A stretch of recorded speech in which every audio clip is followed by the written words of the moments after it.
You are live. Yay. Okay. Sorry, guys. We're a little late this time around. We had some technical difficulties with the character creator, but we got it pretty much sorted. So, welcome back to Blood, Sweat, and Steel. Welcome back to the Forge. And, of course, my phone is going off. It's alerting me that we're going live. No shit, fucking YouTube. All right. Anyway, welcome back to Witches Play D&D. And I'm here with our players. Y'all, for those who don't know, would you mind introducing yourself? If you don't mind. Okay, hi, I'm Taya Kennedy. I'm playing Valeria. And yeah, I'm a human rogue. I am Iska, otherwise known as the Stitchin' Witch, and I am playing a half-orc druid named Rahaz. And if we remember last time around, the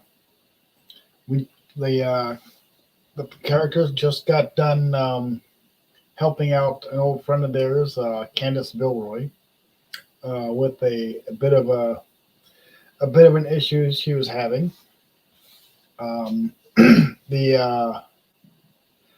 She needed help finding an informant of hers named Cole, talking to them, and they uncovered a bit of a scandal in the cogs of Sharn here in Ebarron, and rescued about 3 or 4 warforges that were taken captive, as well as a young child that belonged to the Orion, the House Orion noble family.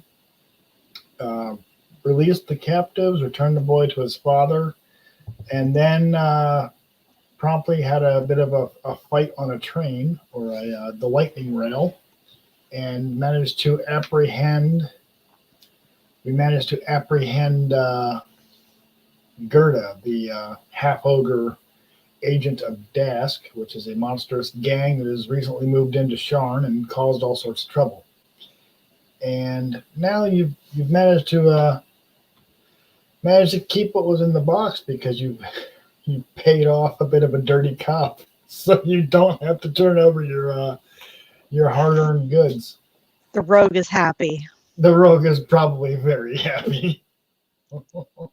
But you now have loot that you can't actually read. You have 3 tomes, if we remember correctly. You have 3 tomes. One is written in Goblin, one written in Giant, the other written in Draconic. And you have 3 scrolls. You got a good bit of gold coin out of it. And remind me, guys, did you put the 3 those 2 burlap bags with the fuzzy balls in them in the chest and turn that over to Vilroy, or did you keep those as well? We put those in the chest. Okay. So it wouldn't look like we stole stuff. Okay. So what were those balls? You don't know. You gave them away. Damn it, rogue! The fuck?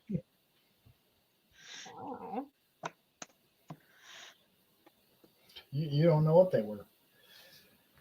But that's okay. A couple of days have passed, and maybe a day, maybe 2 days, and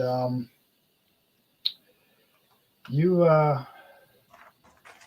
set about the task of figuring out what next to do, and it does occur to you, Valeria, that you have a couple of options if you really want to know what these tomes are. House Civis, which is the house is associated with the Dragon Mark of Scribing. They are experts on linguistics and cryptology, and they do have a modest office here in central Middle Sharn Central Plateau. And your other option is, of course, your contact, Ricky the Mole, would probably be able to get those translated for you and probably more discreetly, albeit a bit more expensive. Considering the amount of gold that we stole out of the chest, I think we can afford expensive. I was gonna say I'd like to stay discreet, so yeah, let's try Ricky the Mole. Well, Ricky the Mole is in Lower Dura. In the let's see if we can get this thing to zoom in like a nice computer. Oh, a nice computer. Good job, computer. You can do it. Okay, so in Lower Dura, that would be, yeah, this. I don't know if you can see my mouse pointer. It looks like you should be able to. Oh, we can this time. I don't know what you That's did differently, but we can this time. I don't know what I'm doing differently either. Oh, I'm using my second screen. That's why you can see it. But the splatterway is back in here somewhere, and that's roughly where you. Well, you can't see it now. There we go. The splatterway is back in here somewhere, and that's roughly about where your little thieves' den is, Valeria. A little home base. Ricky isn't really he's not too bothered by visitors as long as they don't go too far into the base. If they stay in the common area, Roz won't really be too much of a problem. Certainly doesn't look like Sharn Watch. I mean, probably looks like he lived in his woods their whole life. And actually, that's a misnomer. We never established if Roz is he, she, or they. Iska. I don't care. I also made the assumption Valeria was a she. So Yeah, Valeria is a she. okay. Valeria's just me. Right. This alternate universe Taya. Oh my god, I just started reading a book and the main character is named Taya, and I'm like, this is really weird. Yeah. Okay, yeah. We'll go talk to Ricky the Mole and see if he can help us get this. There was 3 scrolls and how many books? 3 scrolls and 3 books. 3 books. Okay, you just said many last time, so wasn't sure how many that was. 3 books. They're very thick tomes. They're like a dictionary each. Cool. But you can't read any of them. No. Not helpful if we can't read. The common area of the Thieves' Den is your basic sewers hideout. If you've ever played,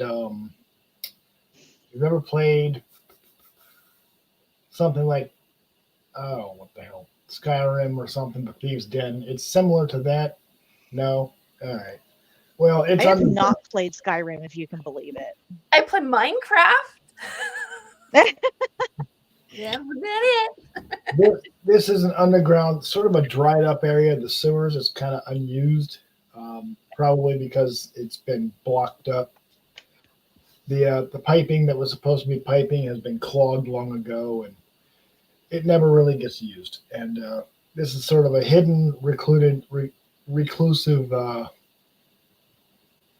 area in Lower Dura that doesn't really get used very much. So, and which would be the entryway and into sort of an abandoned textiles warehouse that's dilapidated and fallen down, and the access it's only accessible through a secret passage through the sewers that, of course, Valeria would know.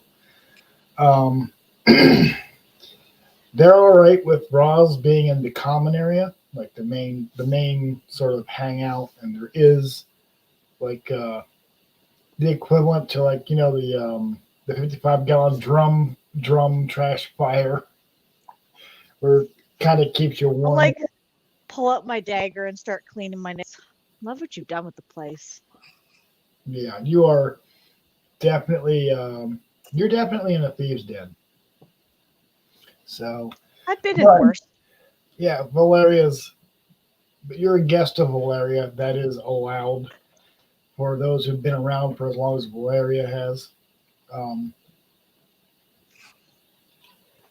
And Ricky Ricky doesn't know Roz yet. Rahaz. It's Ricky 2 doesn't know. syllables. Okay, Ricky doesn't know Rahaz yet, but he definitely knows Valeria. So We go way back. you do actually. You do. You've been working for him for a while. And this says, We go Valeria. back. Valeria, what brings you back? You've been away for a few days. I've recently acquired some ancient homes, and I am having trouble deciphering what they mean. And I thought that you might know someone, might be able to put me in touch with somebody who would be able to help me decipher them. Yeah, you know I can do that. So let's have a look at them before we talk price. We gotta see what we're dealing with. All right. If you show them which ones do you show them, if any, all of them, or just one at a time? Show them like one to start with, and be like, this is sort of what we're talking about. Okay. Like this. And I'd pull out one of the books and show him. Just the it's the one. You have 3 of them. They're written in 3 different languages: Goblin, Giant, and Draconic. You have a preference as to which one he looks at first? Well, I can't understand any of them. What do you think, Rahaz? Is there like a It's all Greek to me. Yeah, it's all Greek to me. So I don't know. I'll pull out the one that's written in Giant and be like, this is Okay. We've got something like this in the one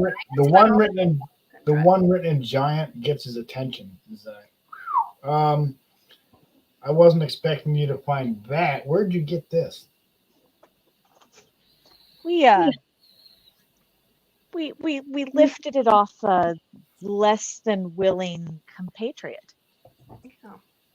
I mean, wink, wink. I have my ways, you know. Right, like you do. But okay, all right. It's okay. I don't know if you would believe us if I told you. I know Valeria. Let's just say we had okay. You'd believe if you told you. Let's just say we had a run-in with Dask, and we walked away with the upper hand. Oh, okay. Well, I don't really have a problem with that at all. As long as you stole it from Dask, I don't give a shit. Yeah, I got some contacts that I can get to translate this. He's an outcast from House Civis. He kind of works on the down low, so they don't like him anymore. Which means we like him a lot. So this is kind of his thing. You know, these are markings from Zendrick, right? And that's your common knowledge is limited to like Zendrick is known to be the continent that was home of the giants ages ago. Right. This didn't originate here in Corvair, which would be your continent. All right, so the book's been around a while. Cool. This book's been around a while. This is something interesting. You're speaking my language, Ricky. You're making me want to know more. Well, if I knew more, it'd cost, but I'd charge you for it. But I think I can work out something with my contact. It'd probably be hell for this one. 25 gold to get it translated. Probably. Are the others similar to this? Yeah, they're similar. Yeah, and if you show them, you go, yeah, it'd be about 25 each. The Goblin one is a more recent copy. It seems to be a translation from the other two into Goblin. And the other one is Draconic.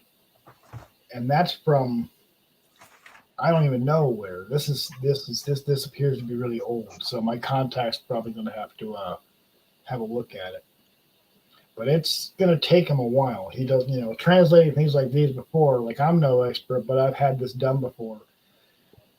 It usually takes about a week or so, especially for this much information to get translated. It takes about a week or so. So, if you're looking for something to do, if you're going to be around a while, I might have a job for you. And if you pull that off, maybe we can just call it an even trade. Sounds good to me. I'm always up for a tit for tat. Yeah, well. Anyway, this one goes into Old Sharn, deep below the city. You know, where it's locked off and we're not supposed to go. This is kind of where we tend to go. The area that is now known as the Fallen, which is you can't actually see it because it's underneath this bit here, but down here in Lower Dura, way all the way in the back here, there was some 20 years ago, one of the bigger towers fell over and smashed through the ground level of the plateau that all of Shard's built on, and it punched a hole in the ceiling, and as well as scattered debris and shit all over Lower Dura, which of course the nobles, they can't be bothered to clean that up. They don't want to spend money to make our neighborhood better, so why not make it worse by neglecting it? Of course. So anyway, that tower is still toppled over. Rumor has it there's an old fort down there, or an old fortress, and some guys went down there a couple of weeks ago, about 3 weeks ago. Not my guys, just adventurers, random schmucks, and they didn't come back yet. So I'm trying to figure out what's going on down there, and there's some weird things coming out of there. These weird people have been coming back. Bodies have shown up, peppered with needles and scratch marks, and buried dead. And some of them are Boromir clans, some of them are our guys, and only a few of them are actually Dask. But all the gangs tend to stay out of that area for fear of the critters that are coming out of there. If you can clear that out, and it's not going to be safe, and it's not going to be easy, but if you can clear that out, maybe we translate these tomes for free, and I'll just cover the cost of it. Plus, any treasure you keep down there, I don't take my usual cut.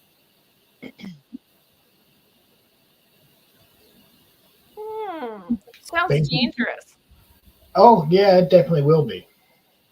But we can keep what we find? You keep what you find, and I'm not going to take my usual cut for clan fees. Okay, I have to step aside with Rahaz now, and we have to discuss. Okay. All right. Because I can't get us into this all by myself. I mean, you could.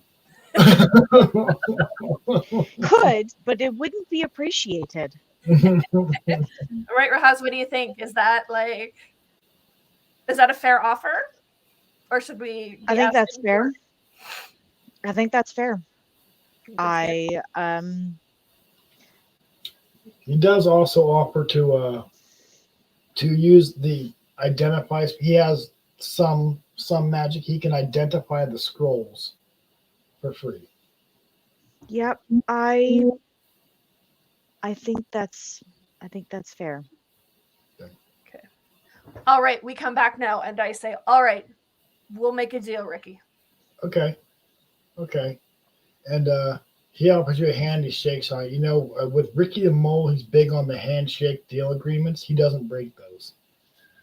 So if he shakes on it, he means it. Sweet. So, and he does also hand you a couple two. He gives you the spell scrolls back. They've been identified. They just translated to common. These are much simpler than the tomes, so they're actually able to just be decoded and magically translated to common. And what you have are 3 scrolls. One is a scroll of Cure Light Wounds. The other is a scroll of Detect Magic. And the other, ironically enough, is a scroll of Identify. So wait, Cure Light Wounds? Cure Light Wounds, yep. What was the So other one? basically, you would roll a d6 and add your Constitution for healing. Okay, what was the next one? Detect Magic. Detect Magic, okay. Always useful one. Yep. And the other one was a scroll of Identify. Identify. So what he just did, it does that. Oh, so like I could use that scroll on like any other scrolls we found that were Right. written and we didn't understand, and it could translate.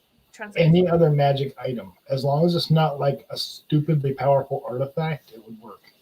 It'll tell me what it is. Okay. It'll tell you what it is. Are they like a one-time use, or like now that we have them in our possession, we can use them over and over? Scrolls are a one-time use. Okay. It's a one and done item. Am I allowed to clean your bathroom? Downstairs?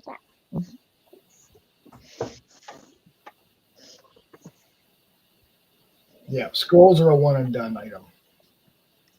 Unless you're a wizard, you can just copy it into your magic spell book and have that spell as an option. Wizards do that, but nobody's a wizard. But that's okay, because we have a rogue, and that's kind of more important. I'll take it. Wizards can't get through locked doors or traps. Well, they can, but that usually hurts. Our scrolls are identified, and then the books have they gone off to be translated then? He's got them in his possession, and he'll be discreet, and so is contact. But it's going to take his contact. He thinks it's going to take his contact about a week or so, week to week and a half. So That gives us time. yeah, probably 9 days. Oh, dear. Oh yes, I have a growly Tasha. Hat. I was looking down, and I'm like, somebody's hungry. I thought it was somebody's stomach growling. Nope. Nope. This is my cranky bipolar 15-year-old cat Tasha with hyperthyroidism, who's not happy with life. Oh. Aw. I have young, healthy kitties who are not happy with life. I think that's just a cat condition. Yeah, it might be. Yeah, this one's just not happy in general. She's yeah. She is constantly not happy. No. Until you give her catnip, and she's very happy. Lieber, yes. Wizard quote. There's a spell for that. Yes. Aw, kitty. Yes. Yeah. Very true. I'll give you a real aw kitty moment. Here we go. This is the real aw kitty. Oh, that's This Luna. is Luna. Hello, baby. She's like, why did you pick me up? I don't like being picked up. But we gotta see the fluff ball. Yeah. There's always time for pets. But There's always time for kitties. Mwah. Aren't there? Look at that. Gorgeous. Mhm. oh, Lieber. Oh, my baby. Yeah, and then Taya also has a Luna. So Everybody has a Luna. everybody has a Luna. Else having a war. Having a war. Come on, I was gonna say everybody loves a puppy. There's a puppy. Yeah, Your there's a noir looks like my Luna. I know. There's a noir. Who's a happy girl? Always happy. Yes, yes, I know. Psycho dog. Yes. But anyhow. She's not happy because the vacuum's going right now, and she does vacuums. Oh. They scare her, and so do lawnmowers, and blenders, and food processors, Anything with a and motor. the KitchenAid mixer. Oh. Anything with a motor, I'm sure. Pretty much. So Anything you with a do- motor that's loud. So Ricky tells you, like, yeah, I'd like to know what happened to these guys. There's all in total, there's four people that disappeared 3 weeks ago. And we don't know what the heck's going on. But we got these weird stick tree things coming up out of the ground, shooting stick tree things. We don't know what the hell they are. We've never seen them before. It's weird. It's like weird. I don't know. They're almost like stick people. We don't know what they are. We've never seen them before, and I've been around a while. Ricky the Mole, by the way, is he's a gnome, so he doesn't age as quickly as humans. He doesn't age as slowly as elves, but he doesn't age as quickly as humans.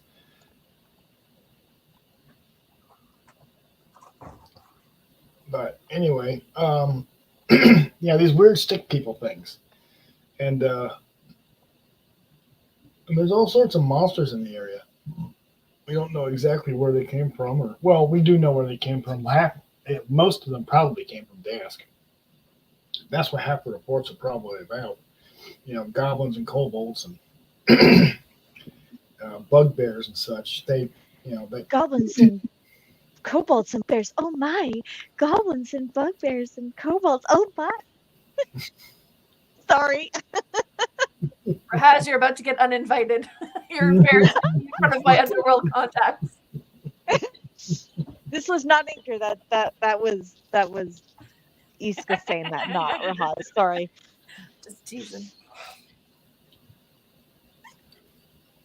Anyway, but we also got some of our clan members. They live back in that area, so if you can solve this problem, it'll make their lives a little bit less dangerous. Not a lot less dangerous. They do still live near Dask territory, so it'd help. But the area is known simply as the Fallen, and it's not. It's never been a nice area anyway, but it's particularly trashed at this point. So. But that was about 20 years ago. It's been exactly how it landed for 20 years, and you can imagine the amount of rubble from one of these towers lying on the ground. Half of it fell through a hole in the roof of the upper plateau, in the roof of the plateau itself that the whole city's built on anyway. So there's less rubble on the streets than there should be, but there's still quite a bit. So. But it also does explain that we're not really expecting to find these guys alive, so there's not a rush if you need time to gather supplies or whatever. You got time. You got options. And my boys, we got a fence here at the hideout. You can probably get the stuff that you wouldn't find anywhere else, or you can go with one of the legit merchants that wants to charge you too much. Your questions until you're done your gaming session. I didn't want to disturb you. Okay. Sorry. That's okay. Husband asking question. That's okay.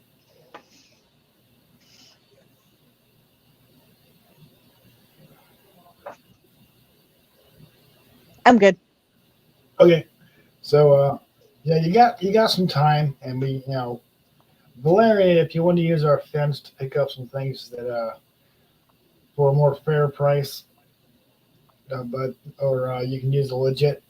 There's also there's legit vendors that sell other things too. But if you're looking for something more specific, where the vendors, where the fence vendors are. Something specific for fighting off amorphous tree people. For whatever you would want to go dungeon delving, because you do get the impression you're going down below the city. Yes. You're going below the cogs, which is not legal. But this particular area is difficult to seal off because it's a big old hole in the ground.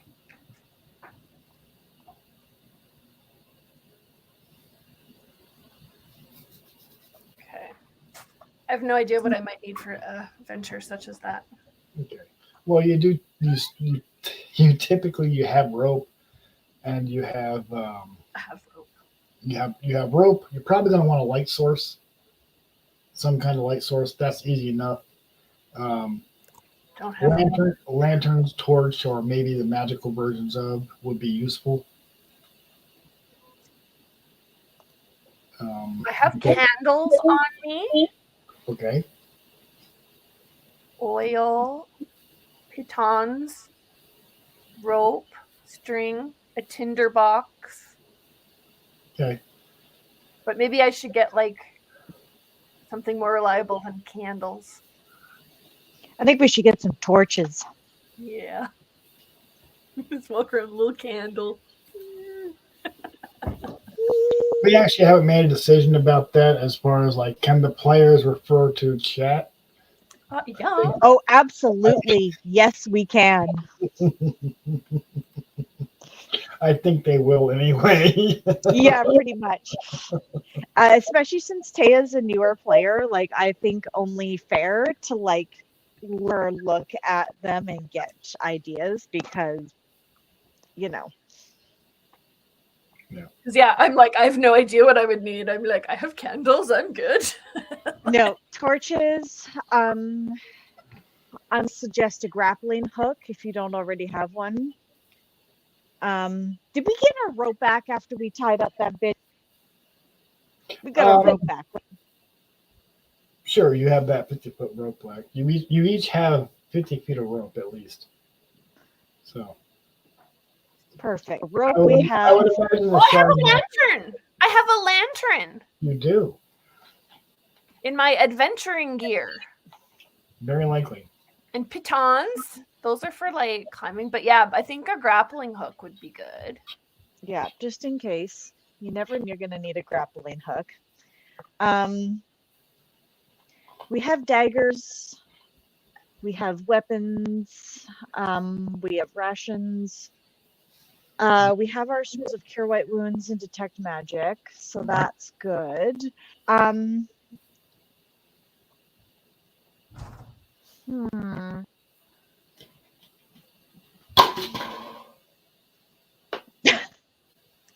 Chris. What? That sounded like bowling pin falling over. Be a 10-pin bowling back there. Foreshadowing what might happen to the players in the dungeon, that's all. Oh my god. We've seen Indiana Jones, right? Yes. Taya, have you? Oh, it's like my favorite movies ever. But like, I don't remember what he had a whip. Should we have a whip? I was referring to the giant boulder trap. Yeah, there we go. What did he need to get out of that? Nothing but his wits. There you go. But well, you don't have a short round with you, so you might be in trouble. Right. But this is At least we won't have the screaming bit constantly yelling. I'm like, can we buy a short round? Like, is he available No, somewhere? you can't buy one. I have lots of gold. Or like a little rent a sidekick somewhere. Rent a sidekick. You could hire a mercenary, I suppose, but It's called liver chaos. That's sidekick. We need liver chaos. that wouldn't be a bad idea for like if we ever have guest players that just pop on for a game or two. You've hired them as a mercenary. That wouldn't be a terrible idea. But yes, I think we should get some torches and a grappling hook or two. I think that's a good idea. usually, if you don't have dark vision, light sources are usually a good idea. Yeah. Even if But you I'm do assuming have like a torch, you could like plant it somewhere and kind of leave it and then continue forward with your lantern. And then you're like, oh, I want to light this place up. I'll drop a torch, right? Like Minecraft. Torches are always useful, even if you have a lantern too. Torches. Yes. even if you have dark vision, because dark vision doesn't, you're colorblind. It's black and white only, so shades of gray. But if you have a light source, then color vision works. Mm-hmm. Okay, so now we are going to leave and go buy some supplies from Ricky's super cheap hookup. That's up to you. You can also get real food rations. They don't really seem to sell food down here, but if you have rations already, that will do. You probably only I have one day. yeah. You I might need more rations. yeah, you might want to pick up some more. And there are, you can get street rations, or you can go up into Middle Sharn and pick up something nicer. Basically, whatever you're looking for, Sharn probably has it. So, like, shopping is going to be kind of, fast tracked. But and whatever you're looking for, if Roz doesn't know where it is, Valeria probably does because this is her city. She pretty well knows this city, especially the lower areas. As you get up into Upper Sharn, you might be a little bit like, yeah, but you have a general idea of where you are. I grew up there. I know my way around. Mm-hmm. All right, all of you. You're being shown around New York by a New Yorker. You're good. So, but yeah, the Fallen is like I said, it's again in the kind of older, rundown, rickety looking, kind of shitty neighborhood, and it's it's old Sharn. Well, it's not old Sharn. It's just shitty Sharn. The oldest part of New Sharn is right around in here. The Dura district is this whole area here, and that was built first, and then Lower Tavik's Landing, and then Central Plateau. Was these two plateaus were built up probably last, and then North Ridge is like the entry gates. So, but you are probably over here around Oceanside is what I think that says, but Old Keep. But the Fallen is back in this area somewhere, and this whole place is a mess. Everywhere you look, everywhere you go, it is all just a big old clusterfuck of bits of mortar, chunks of rock and stone. They're scattered everywhere, as well as the buildings that are still standing, which is most of them. They're just shitty looking. They haven't been well maintained, especially in the lower areas. And the upper areas don't exist anymore because half of it fell down. And like Ricky was telling you, and you've probably seen it being in the city, there's a big old hole in the middle of the city where there's no towers. There's just a big hole. And it goes down and it sort of disappears into darkness. You're muted. Who's muted? I didn't say anything. Oh. I was just printing out my own copy of the map so I can write on it. Oh, okay. Because I'm a nerd, so just leave me alone. Oh, that's okay. We're all nerds here. Yeah. Playing D&D as witches on YouTube. Nerd is assumed. Yeah, you don't have to explain that. Yeah. Yep. That's a prerequisite. It kind of is, yeah. But anyhow, the but there doesn't seem to be as many people on the streets here, but there are there's a few folks that just have nowhere else to go, but they're clearly homeless, which is most people in Lower Dura, and they don't really look like they're in any condition to give you a hard time. There are shops and vendors around here, so you could get street food if you had to, depending on how long this excursion takes. Right by the entrance, less than 100 meters is street vendors and stuff. So, but these guys, the street vendors here, they're pretty well armed. Not because Are they selling the worst pies in London or the worst pies in Dura? You ever watched Demolition Man? The rat burger. No, okay. Well, they sell rat burgers and lizard on a stick and grilled pigeon. I was referring to Swatad, the worst pies in London. Oh. Where she has like chopped up people in them. Oh. No, I don't think I'm familiar with Have that. you not seen Sweeney Todd? No. But it's all good. I know where I'm going. I'll steer you away from the like people pies. I'm just shocked, appalled that neither of you two have seen Sweeney Todd. Is it scary? Not really, no. It's a I don't know if musical. it's scary. Oh. Musical. It has Johnny Depp and Helena Bonham Carter in it. I remember that. Mm-hmm. See, the only musical I ever watched on purpose was Dr. Horrible's sing-along blog. I don't know that one. Hmm. It's got what's his name? I forgot his name. The guy from How I Met Your Mother. Yeah. Like, Patrick Harris? Neil Patrick Harris, yes.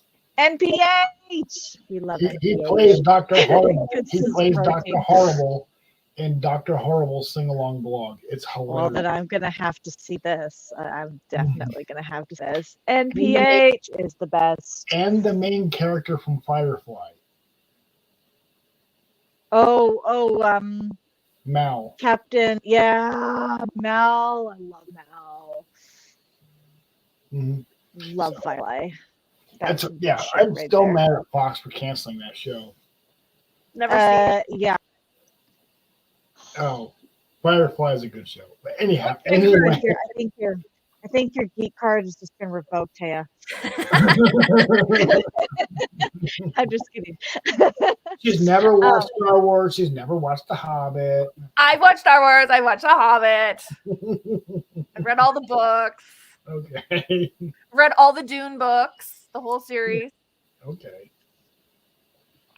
I can be a nerd. I'm just more of a classic nerd than a That's okay. Classic pop nerd. culture nerd. Okay. Nathan, Both are acceptable. Nathan Fillion, yes. Yes. I knew who you were talking about because I could see him in my mind, but I was like, he's Yeah. Canadian, and I'm like, I can't remember his name, but I know. Name. Like what a day. I don't remember it yet. I'm so bad at Hi, Jasmine. names. Okay, Trouble so are has we going to get officially arrived. our gear here, or what are we doing? So Yep. yeah, it's kind of assumed that you've gotten the gear that you think you need. You can do an equipment check before you head towards the giant gaping hole in the ground in the middle of the city. Mhm. Upon getting closer, you can see that like it's not a sheer drop. Like it's a hole, but it's not like totally vertical. So it sort of slides down, sort of like a Happy Fun slide on the way down to the into like descending into the plateau. And guys, apparently the plateau is hollow. You didn't know that before, but this giant hole goes into like a cavern. Oh, you learn something new every day. You can see massive stone pillars, which are clearly the supporting structure that holds up all of Sharn. And there's rows upon rows of these gigantic stone pillars. It looks like the plateau was hollowed out and carved out deliberately, but ages ago, like ages and ages and ages ago, like civilizations ago. We talking like Lord of the Rings? Where was that? What was that? Under the mountain. Moria. Moria. Yeah. Moria. Well, Moria. we're talking a Moria situation. Yes. Yeah, where they had like that big room with Cool. all the pillars in it, and Yes, but the pillars are as big around as several city blocks. yeah, okay, Damn. them some big pillars. There's Alright. many of them, and as you move down closer to the entry into this giant pit, you can see that it's actually collapsed along the side, even with one of these giant pillars. And it's almost like not a deliberately carved walkway, but it could be a walkway carved into the side in a switchback pattern down the side of one of these gigantic pillars. Down the side of one of the pillars. Yep, because the way the holes opened up, it actually kind of opened up flush along the side of one of the pillars. Okay, yeah. So that would be like how we can follow that switchback and go down to the floor of this cavern, so to speak. Yes, you could. Okay. see. And I have to find things to share because my. You do that, I'm gonna go pee. Alrighty. I will also be right back. Need to pee. All right.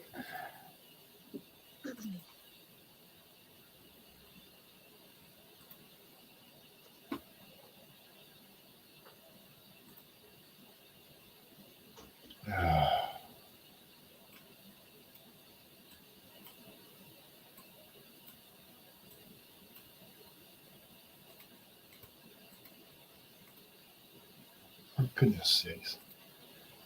Stop being an ass.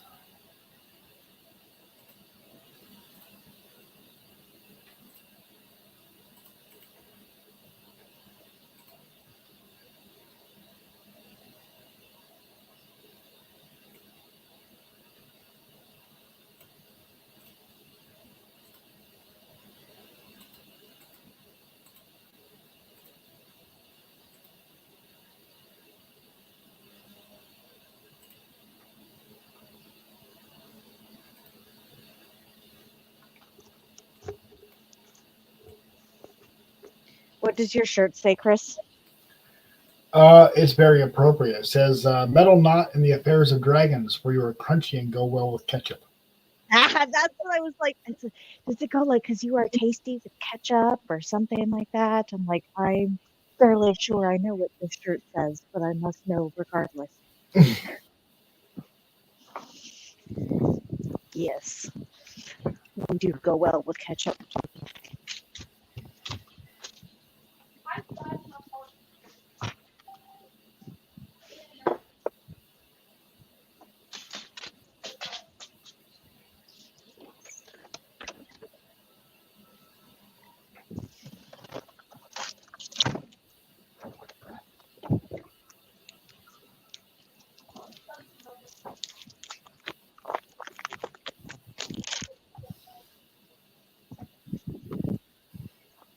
That looks cool.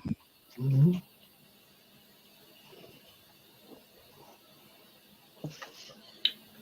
So,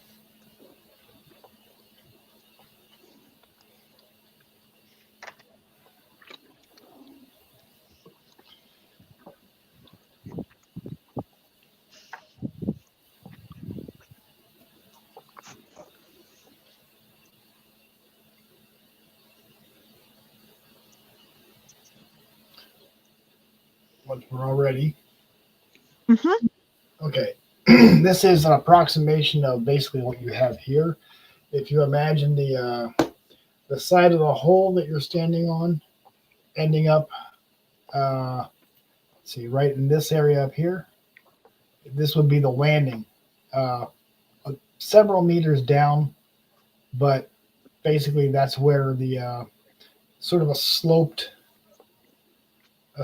descent would land you on, right there at the top of that fort of what is this here map. There is remnants of a fire pit. It seems to have been out quite some time ago.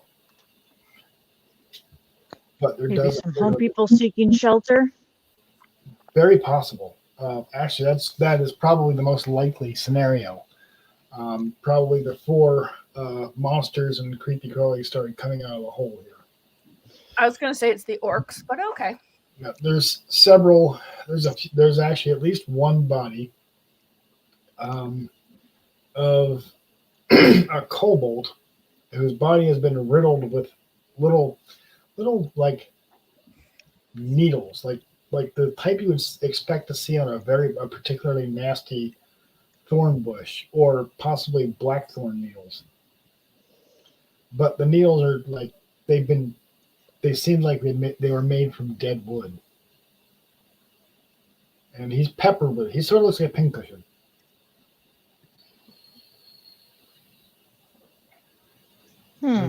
Just the remains of one kobold. Can we frisk him? You could. I mean, yeah, you could certainly search him. You'd have to be careful not to prick yourself on the needles that he's been, peppered with, but you could do it. Yes, we are.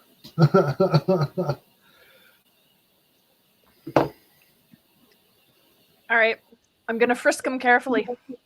Unshelled Pity, yes, we are playing a modified version of Son of the Citadel. It's been modified to fit in Sharn and Ebarron. So it doesn't keep exactly to the module because it's got to be customized for the party. But yes, it's a classic D&D adventure.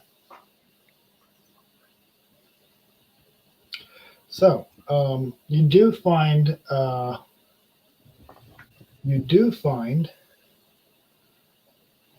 about 10 silver pieces and a weird little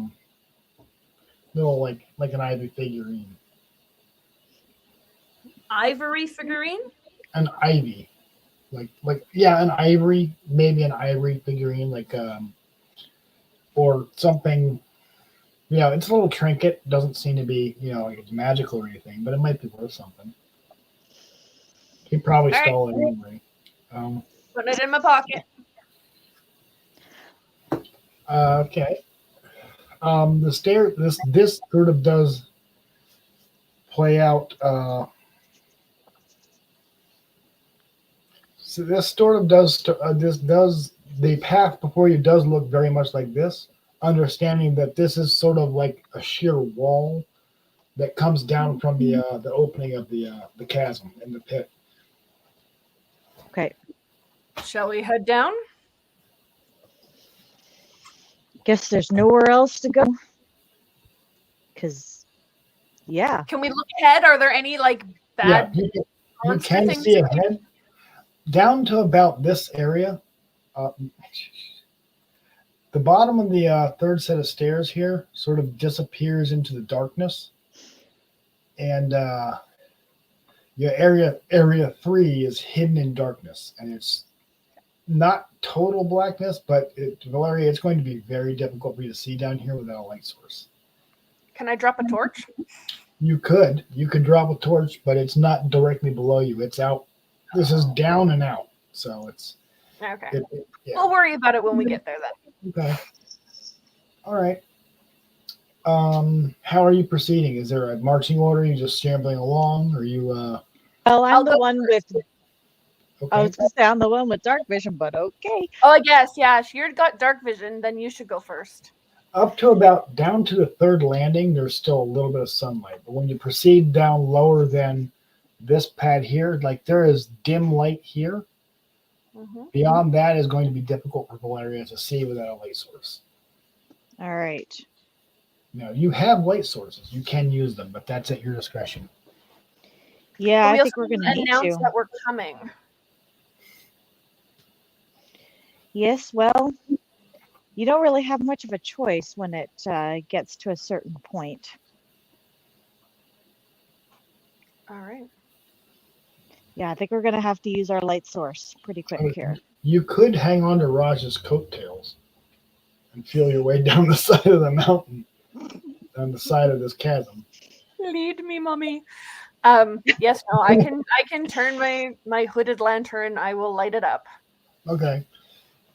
There is a sort of dimming shutter on it. That's why it's a hooded lantern. You can kind of, you do have to shed some light, but you can kind of control a little bit of it. And as you head down, you reach the area 3. And unfortunately, I could not find a better map. This one is full of spoilers. But here we are to level 3.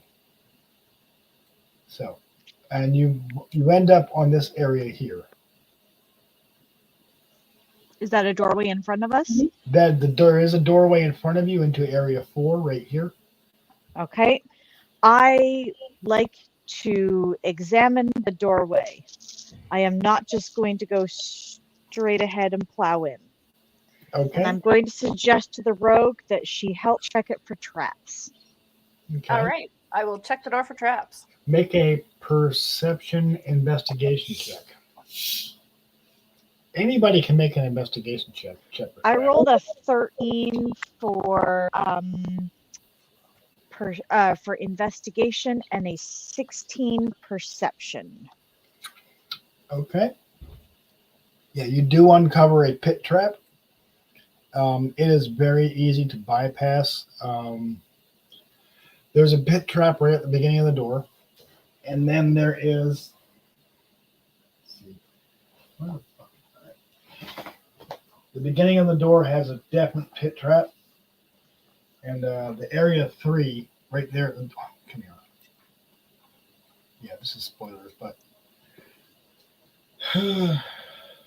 there's a there's kind of a crumbled courtyard. It's kind of nasty looking, but the narrow stairs empty into a small courtyard, apparently the top of what was once a battlement. The buried so little is sunken so far into the earth that the basement is now level with the surrounding floor. That floor stretches away from the north and south, composed of a layer of treacherous crumbled masonry, which reaches to an unknown depth. To the west looms the surviving structure of what must be the Sunless Citadel. A tower stands on the west side of the courtyard. Yeah, it's a tower in the cave. And this is sort of a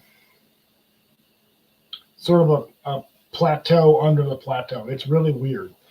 A lot of double standards going on here, but somehow it works. And you do find there's a sort of a pit trap directly in front of this area 4 here. So it's fairly easy to avoid. You can actually just walk around it and get to the door. The door, however, is locked. So I can pick it. you can attempt to pick it. Yes. Do you Just say, check- can I check the room for like keys first? I'd like You to could. search the room. Well, this is the courtyard you're in right here. This area marked Mhm. 3. Mm-hmm. That's sort of an outdoor courtyard. This is a low wall here. Okay. This marks the barriers of the courtyard. Okay. You can make me a search or a survival or investigation check as you see fit. Let's do survival. That's a 25. Okay. 25. Yeah, you find you don't find a key, but you do find you find the remnants of what used to be trail rations, which are probably no good anymore, and you do find some mushrooms that are edible. Ooh. I shall pick the edible mushrooms. Mhm. As a modern fungi freak, this makes me Yeah, very. I saw all those posts. I found Amanita muscarias 2 doors down from me. Take. Those are the red mushrooms with the white spots. Yeah. You were both very excited. So yeah, they are. Yeah, you did manage to find mushrooms, and you found evidence of living creatures here that evidence of food scraps, but I wouldn't eat the food scraps. Mushrooms would probably taste better and be less dangerous. All right. You want me to pick the door? Yes. You certainly can. Go ahead and roll me an open locks roll, which would be a D20 plus your proficiency bonus plus your dexterity modifier. So 11 plus 2 is 13 plus 4 is 17. Yep. There's a little bit of a catch to it, but you do manage to get the door to unlock. Yeah, I do. And you find yourself in area 4 here. Which would be this big area right here. There are a few dead bodies, again, peppered with needles. These are kobolds. And maybe one human.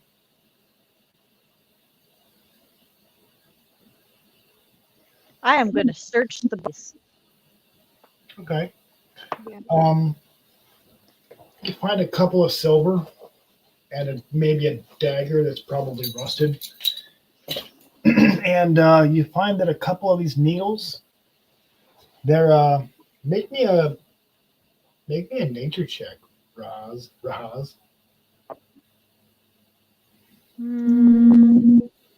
That's a 7. This is what you might expect from these needles that have buried themselves into this corpse here. They're doing that thing that potatoes do when you run them through with a toothpick and you set them in water and you put them in the sunlight. They're starting to sprout. They're sprouting. The bodies are sprouting? No, the needles that are bedding themselves into the bodies, they're spreading. They're sprouting. The body is acting like potting soil. Interesting. So it's almost like it's a seed of some sort or a root cutting of some sort. That's actually, yeah, it's like somebody's taken a grafting and shoved it into the body. Only like hundreds of them. Interesting. But not all of them are sprouting. Only a few of them are taking root. Like on a specific body or in a specific area or just randomly overall? On any given body. Okay. Like randomly. And do a closer investigation of it to see if I can figure out why. You can try. Sure, you can make a investigation or knowledge nature. That would be a natural 20. Okay, you're not sure what this plant is, but whatever it is, it's not natural nor native. And you just said it's a plant. It is a plant. The needles are a plant. But you do know that this came from a plant. This is absolutely some kind of plant. You're not familiar with the species, which is weird because you're a druid. You usually know these things. Yes. Okay, so that would lead me to believe that something that is not natural is here. Okay, my guard is up. My spidey senses are tingling. I am like I can see something with like a blowgun just being little. Don't give the DM ideas. Like, that is a very rapid fire blowgun. There's probably 100 needles per body. Though of those 100 needles, maybe 5 of them have taken root.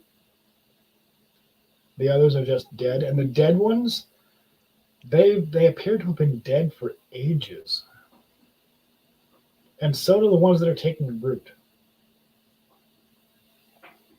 They're sprouting, they're growing roots, but they're like undead roots. Make a Arcana check.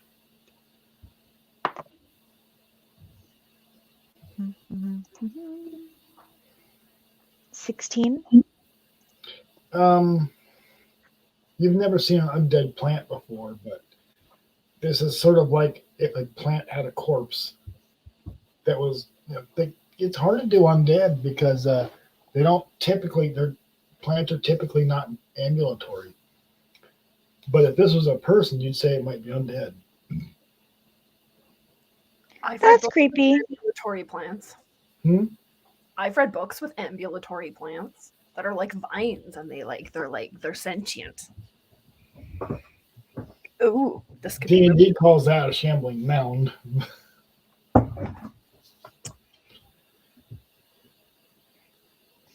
Yep, this is definitely creepy. So there are, obvious to the eye, there are 2 doors in this area 4 here. And it's one down here to the southwest and one to the northwest. The one to the southwest is emblazoned with a dragon motif. The dragon's mouth is open, and there appears to be a lock hole, a keyhole in the dragon's mouth. And the north door? Just nothing? No, the north door has a locked door. Is a door. This is the dragon motif door, and this is just a plain, heavy wooden door, well built, and seems to be in. Considering what happened to this place, this building is in actually a really good place, really good condition. You're not quite sure how it survived the fall, but goodness gracious, it seems to have. But this would have been a short building for Sean. Like, really short. Okay, Rahaz, what do we do? Do we do the dragon door or do we do the unsuspecting door? I say the unsuspecting door. Yeah, I'm down with that. Okay. This door here. Left is right and right is wrong. This That door is here- my general way of playing D&D when it comes to doors. Left is right and right is wrong. So this door here you go through to, it's not a difficult lock. It seems to be a bullshit makeshift lock. In fact, you don't even need a roll for it, Taya. You've managed to figure this one, jimmy it off. It's jimmy it open fairly easily. And and it's just a long empty hallway. But it is pitch black, so you're going to need your light source. Totally. I Um, moved ten- the hood up on my lamp to reveal more light down the hallway. Okay, you can see that there is a sort of couple of doors here. 13 and 14 become obvious that they're doors, and this is obviously a door. You can see that there is some light coming from the other side of this door here.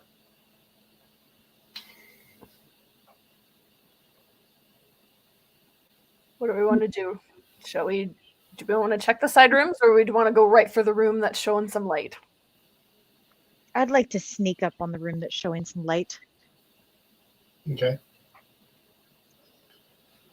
Let me guess, stealth roll? Yep, that's a stealth roll.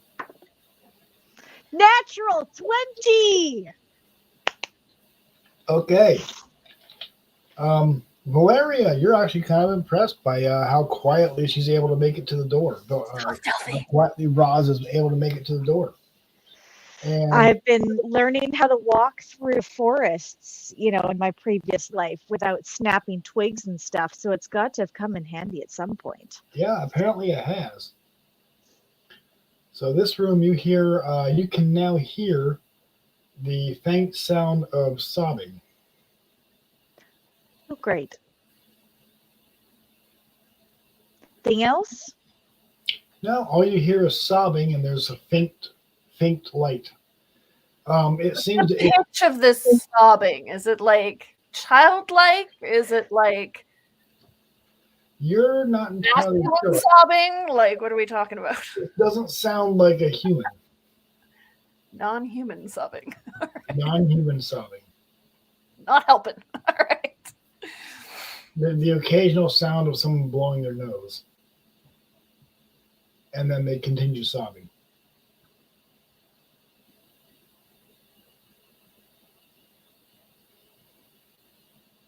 All right.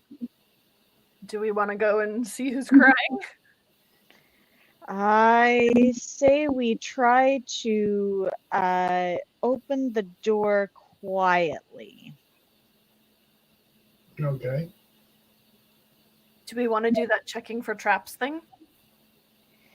That might be a good idea. Okay, I'll check for traps. Okay. I rolled a 19. So this door is not trapped. Sweet. Is it locked? It is not even locked. Good. It opens fairly easily. And it reveals this particular room because we don't have Fog of War in this program. So what you see is a small table with various knickknacks on there.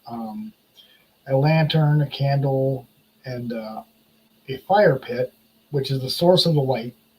Right, there is a smoldering fire in here. It's not like blazing, but there is dim light. Your lantern is not strictly necessary in this area. It may be in the next. This is a fire pit. That's your table. This is a cage. This cage has been destroyed, and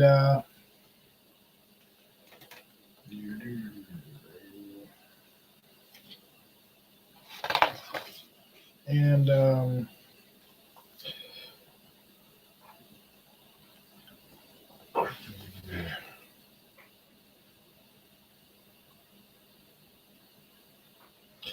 crudely executed symbols and glyphs scribed in bright green dye decorate this large and irregularly shaped crumbling chamber.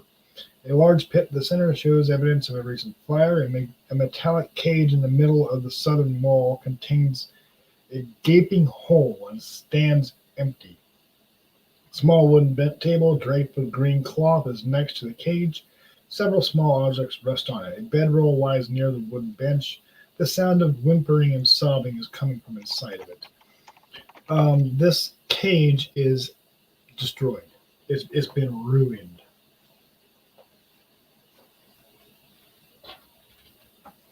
But who is sobbing? Well, there's a bedroll over here against the corner. Bedroll. You can see that there is a body underneath of it.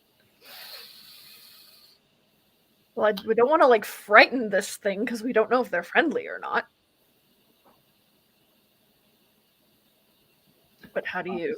They appear to be sitting in the fetal position, and they got the bedroll over themselves, hiding, like presumably ashamed of something or whatever.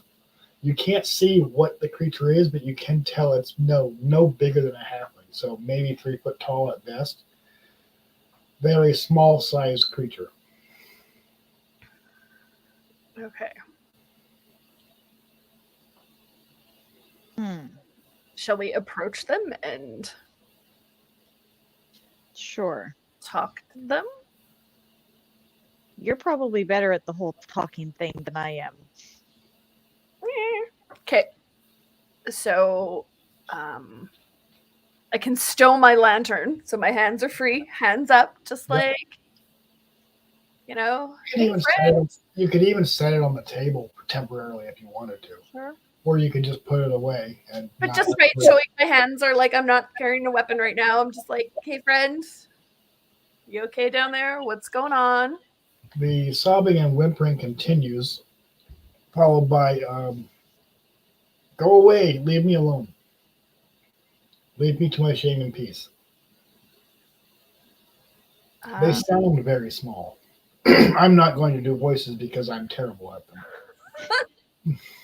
So something along That's the fair. lines of like, hey, friend, it's okay. There's no shame here. We're just explorers from the outside, and we just want to know what's going on. We want to make sure everything's okay. Okay. Who are you? What's your name? Oh, my name is Valeria, and this is my friend Rahaz. Okay. The voice says, my name's, they say in broken common, but understandable common, my name is Meepo. They are a kobold. Oh, come on, camera. Well, background's interfering, but never mind. I seen one on the Google. Google, yeah. Yeah. There is a kobold. So, his name, he's holding a broken leash, or he chewed through a leash, and a set of keys, one of which is bent, and he's been like openly sobbing for a long time. Says, are you here to kill me, though? I'm not here to kill Are you. we, I feel like that would be wrong. I don't know. What do you think, Rahaz? no, I'm not here to kill you. Okay. We're just here to explore, and we were hoping to make a new friend, and maybe you could help us explore.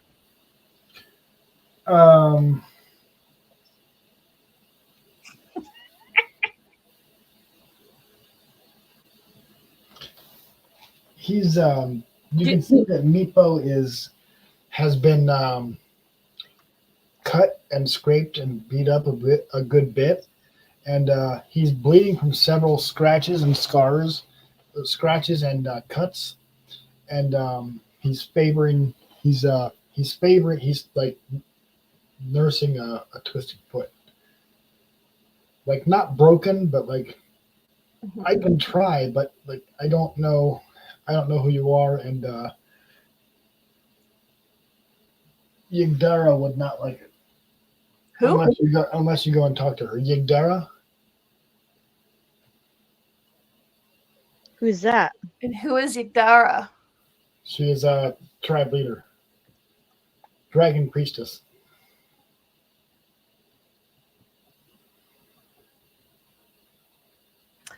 She's mad at Meepo. She's mad at Meepo. Yes. Mm. Why is she mad at Meepo? It was my job to tend to the tribe's dragon. But the dragon has been stolen by filthy, dirty goblins. This cage would maybe hold a very, very large dog, or maybe two very large dogs, like a dire wolf. That's about how big this cage is.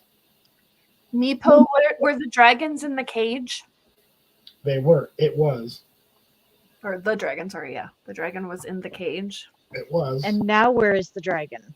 The goblins stole him. They beat up Meepo and took the dragon.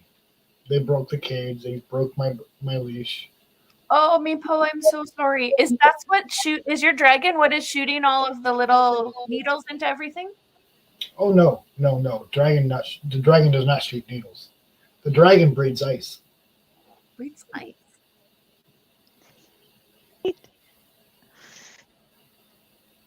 This just got more complicated. We have needle monsters and a dragon on the loose now.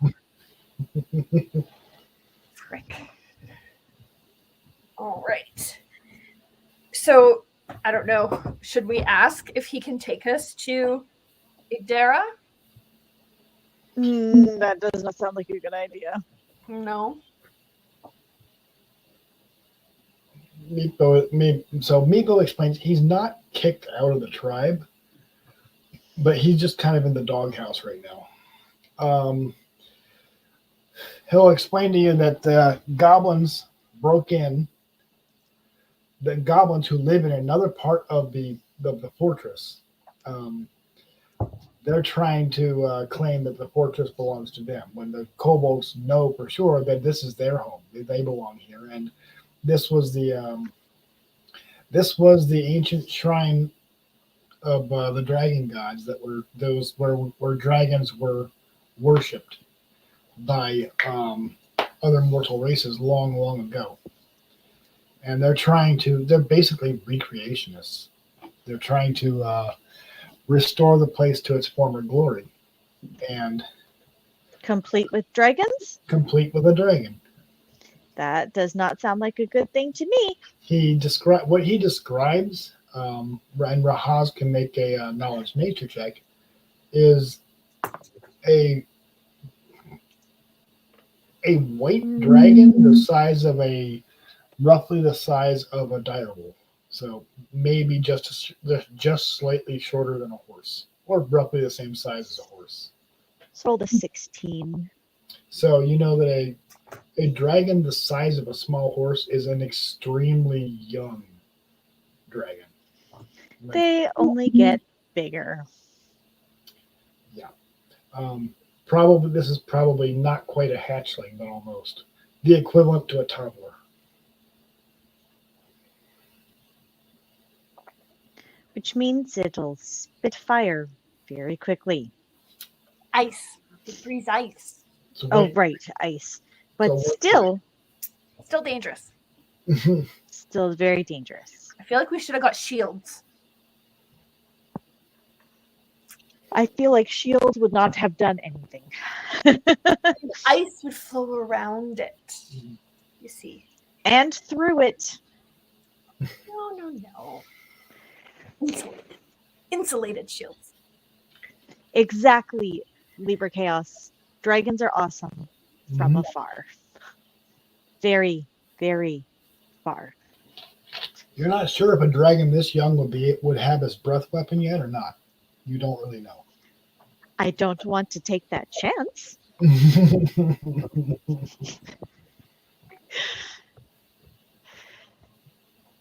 Where did the goblins go, Meepo? Hey, Draven, how's it going?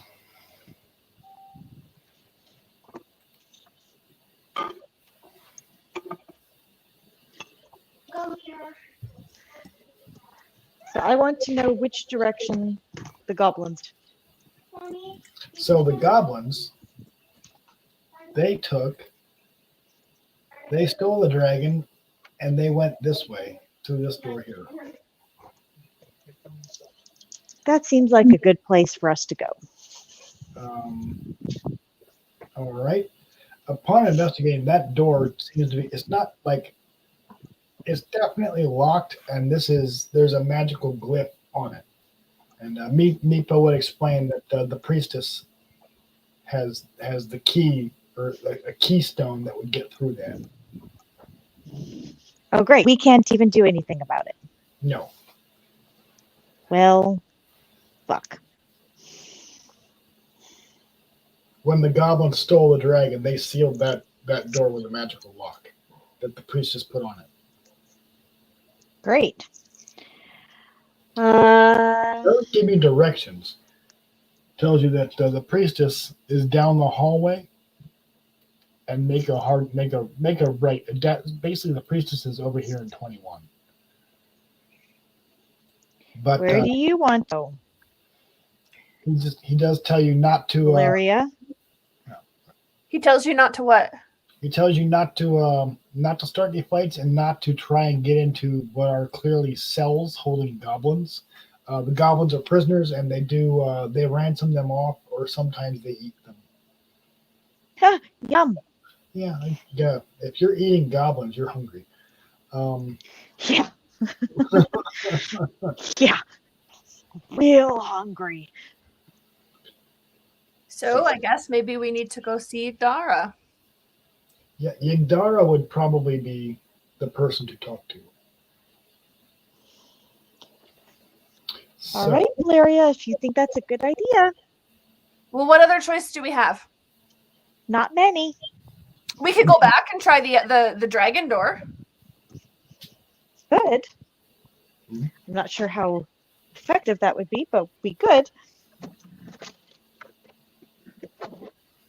I think we should go talk to Igdara. Okay. Meepo hasn't given you any reason to believe that they would be hostile if you're not, actively hostile towards them. The kobolds aren't like they're not. They're nervy. They're nervous. They're on edge, but they're not openly hostile. Okay. We will respectfully approach Igdara. Okay. Okay. Which would take you. You could either go this way or this way. It doesn't really matter. But either way, Meepo kind of limps along with you. And Okay. he's accompanying you to Yigdara. Okay. And when you get to the area, Yigdara speaks perfect. You are met by her bodyguards, which are actually much stronger looking kobolds. And they're actually wearing like real armor and have real weapons. And Yigdara is dressed in priest robes and carries a staff. And she actually looks like an anthropomorphic dragon. She's not just a lizard person. She does seem to have some draconic features to her, including sort of mottled gray scale like natural scales. Kobolds are lizard-like in appearance anyway, but Yigdara is almost dragon-like in her facial features, and she appears to be a winged kobold. Are her dragon-like appearance, do they appear to be natural, or does it look like she's sort of done these things to her to make her appear more like a dragon? It appears like it's very good grooming. Okay. Yeah. Yeah, she is natural, but she's also like not because she's not wearing cosmetics, but she is she's well aware of how to of her features, and she knows how to bring them out.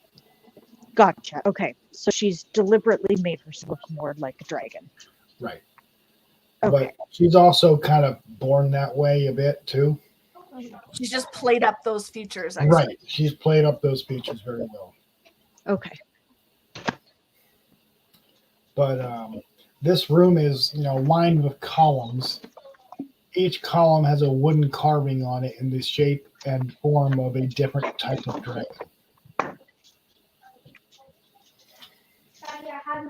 It's a lot of dragons.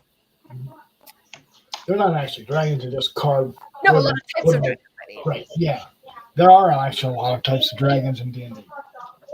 It's called Dungeons and Dragons. That's one of the key features of the game.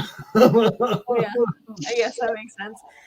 They haven't skimped on the cool dragons. That's exactly right.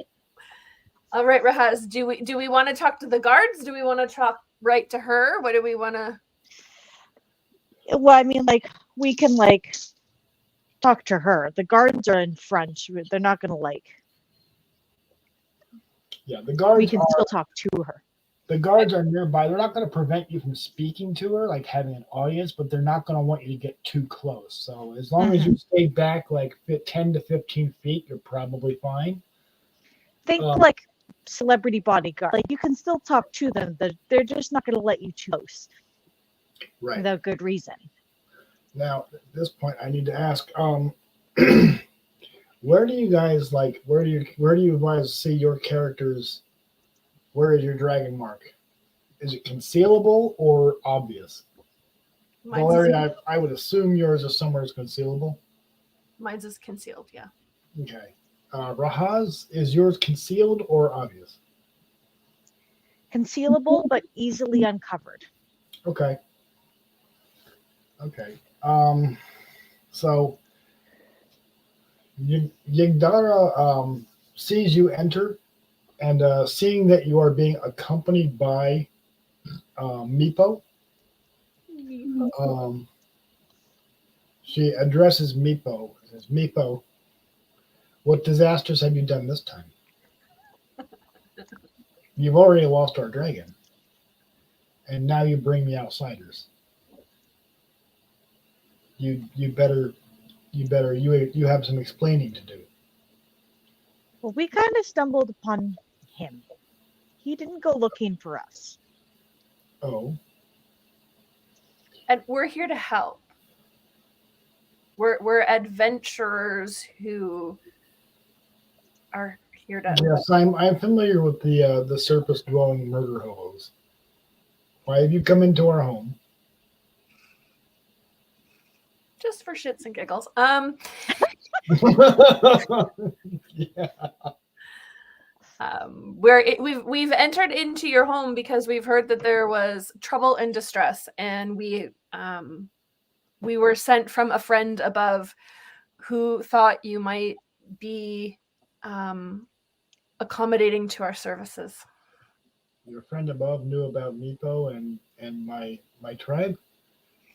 I don't know how. Not so much that we knew about your tribe, but we have noticed on the surface that there have been certain incidences and creatures coming up to the surface from below, and so we thought you might be in need of assistance. Disturbances have been noted. And so we're making sure that they are not going to negatively impact life above. We have also had skirmishes and attacks from goblins. And we've also had twig blights, which are dead tree people. That would explain the needles. I was going to say, do tree people shoot needles? Some of them do. The needle blights do. The twig blights, not so much. The twig blights just they're ambulatory. They're alive, but they're also dead. It doesn't really make any sense. We don't know where they came from. We've never seen them before, and certainly not down here. Trees aren't supposed to grow underground. Yeah, they seemed Wrong. What she describes, Iska, is like what you would expect from like long dead wood. That's what they look like. Only they're ambulatory. Yeah, no, not good. Wrong. The Very, needle very blights. wrong. The needle blights that she describes trees that are covered in like hawthorn thorns that Mhm. or hawthorn or blackthorn thorns that are that can be used as projectiles and in rapid fire. Have you figured out how to stop them? How to? Shields are great. They told you we should have had shields. Shields work very well. I didn't say shields weren't helpful. I just didn't think that they'd be helpful against ice dragons. Shields are always helpful. I run over to the nearest woodpile and fashion myself a shield. No, shields are helpful, but how do we stop them? I don't know. They're much deeper down in the lower levels of the fortress. The goblins, they're Be mostly affected by fire. they are the goblins and the twig blights are the puppets of Dalek, the outcast. Who? Rahaz, can you make? We're gonna do what's called a lore roll. So, can you make me a lore roll and add your proficiency bonus plus your druid level? Is that like knowledge of lore? Yeah, but like this is very specific, like things that your character might know about. Well, I roll a 3. So even with all those bonuses, proficiency bonus is oh no. Proficiency bonus plus your character. Oh, level. 2 plus my druid level. Yes. So all in total, that's a 7. Yeah, you might have heard the name Dalek before, but you're not quite sure who he is. You weren't paying attention in history class. That sounds about right.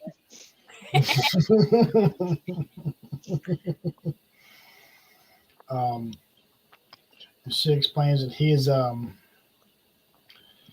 a human, but he's an outcast of his circle. And what was circle? The circle of the land. Of what? He's an outcast of the circle of the land. The circle or the an outcast of the keepers of the green, which are circle of the land druids. Okay. So he's an outcast druid, so he's already got negative points in my book.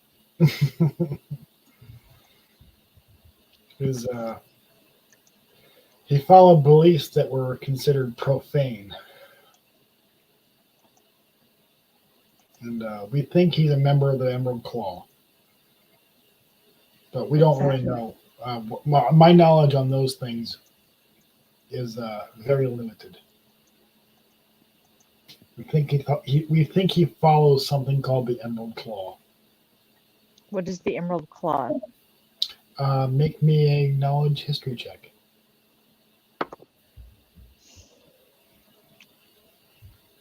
Anybody can make that check, by the way. Why do I not see? Oh, here we go. History. 9. They're a cult that is a kind of an offshoot of the Blood of Vol. The Blood of Vol being an atheistic religion similar to TST. But the Emerald Claw is a cult offshoot of it. They are not sanctioned. The Blood of Vol kind of doesn't like them and actively works against the Emerald Claw because they're giving them a bad name. And the Emerald Claw is a cult of necromancers who worship the dragon below, i.e., Would Kyber. explain why they came and stole the dragon. Well, the goblins stole the dragon. That's probably unrelated. Goblins are kind of chaotic weirdos. The goblins decided that this is their home and not the kobolds, and wanted to be a dick to the dragon. And this particular individual is powerful enough to bully the goblins. And steal the dragon that they stole. Well, he could. You're not certain if he'd be interested in doing so, but he could. Well, if he worships a dragon, you'd think he would want one for himself. Well, he worships a specific dragon. Oh, not just any dragon. No, he worships the dragon below. If Yigdara is to be believed, this druid belongs to a cult known as the Emerald Claw, who worshipped Kyber, which was the evil dragon of the 3 progenitor dragons. In the creation myth, he was the bad guy. And Kyber then later, according to myth, became the Underdark.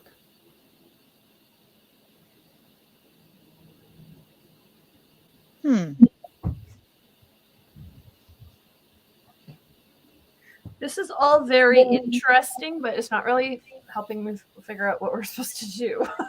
Okay. So, Yigdara explains that through... Okay, where are we going here? The goblins dwell further into the keep here. You've reached the limits of Cobalt territory. If you proceed any further north of this wall right here, that's kind of goblin territory. She also explains that this is kind of a dragon shrine, this area here, and no one's ever really been in there. And it's not like it's off limits. They just don't know how to get in there. And to her knowledge, no one's gone in there. Lost track a little bit, but I'm going off key.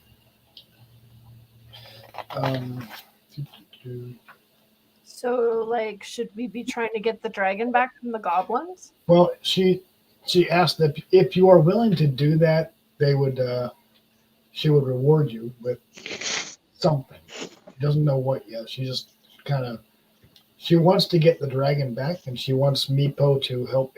If you're going to go and do that, she will give you Meepo as a guide, and Meepo will agree. He's not happy about it, but he'll agree because he's been shamed, and this is his way to redeem himself.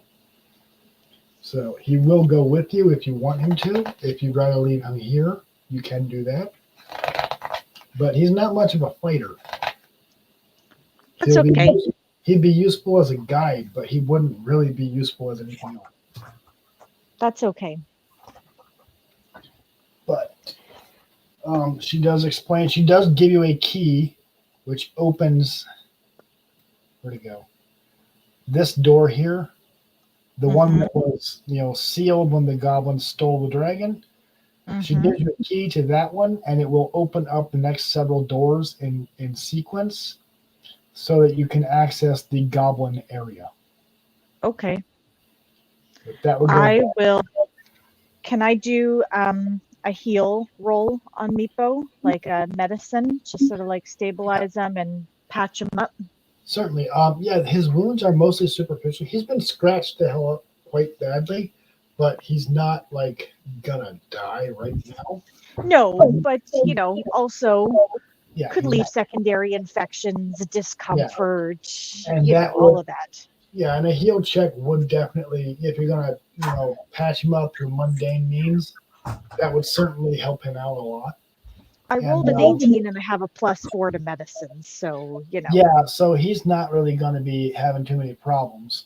You managed to, without even using any manage, get him patched up and bandaged up, and certainly a lot more comfortable. And he's, you've managed to stop the bleeding. Mm-hmm. And you don't feel like he's in any danger of getting infected anytime soon. Good. And, At the very least, he'll heal nicely. Yes, he will. And probably also manage to get us a hold of a makeshift cane that would allow him to, keep up at least. I'm 'Cause, sure there are some down here. We can make him a little cane and a little, Yeah. So he'll be able to keep up without this. Yeah, there we go. A little Meepo walker. Poor Meepo. Oh, Tennis Meepo. balls to put underneath to keep it quiet. Maybe some of those mushrooms. Like little mushroom caps. There's no tennis ball in this world, but I'm sure we can get him some mushroom caps to make little Meepo walker better. Totally. That's awesome. Okay. So Chris is just rolling his eyes at this point. Like, this is not where I thought this was going to go. everybody loves Meepo. Everybody seems to really take a shine to Meepo. He's one of the more lovable NPCs in a D&D dungeon. So I've only ever heard of one group of characters that was not in my game, but there's a group that talks about D&D online, and only one of them has ever they talked about the time where they just butchered Meepo. Oh, poor thing. Poor Meepo. Yeah, Meepo gets the shitty end of the stick a lot, but Meepo is willing to be a guide. Yeah, Meepo's willing to be a guide. Your objective is through this door over here. You're currently in this area. He's willing to be a guide, but he's not going to argue with you if you choose to leave him behind. I think we should take him with us. Let's take Meepo with us, and let's give him some food. I give him some edible mushrooms. Here you go, little guy. Okay, see, those came in handy. Yeah, Meepo will happily eat the mushrooms. And it's probably better than anything he's had down here because he's been in the doghouse, so he's been getting, raw rat. Ew. Yeah, well, When you lose the dragon. Well, he did lose the dragon, yes. Kind of a big oops. Okay, so can we go over to the door? Yep, and Meepo's, the key provided with you opens this door, and opens this door quite easily, and you now find yourself in area 25. It's an empty chamber. This empty chamber is home only to rat droppings, crumbled flagstones, and stains. There's not really much in 25. But the door on the other side, and Meepo explains it, says, this key won't open this door here.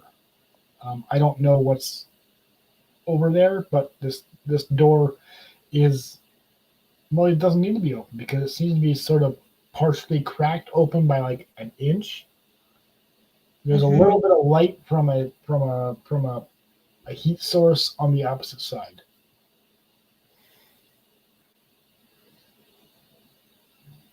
Okay. So. Can we peer into the room through the crack, or is it not open enough? You certainly could. So, and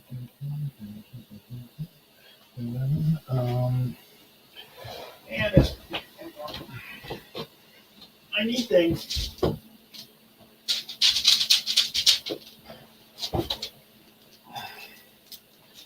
You certainly could peer through the crack in the door.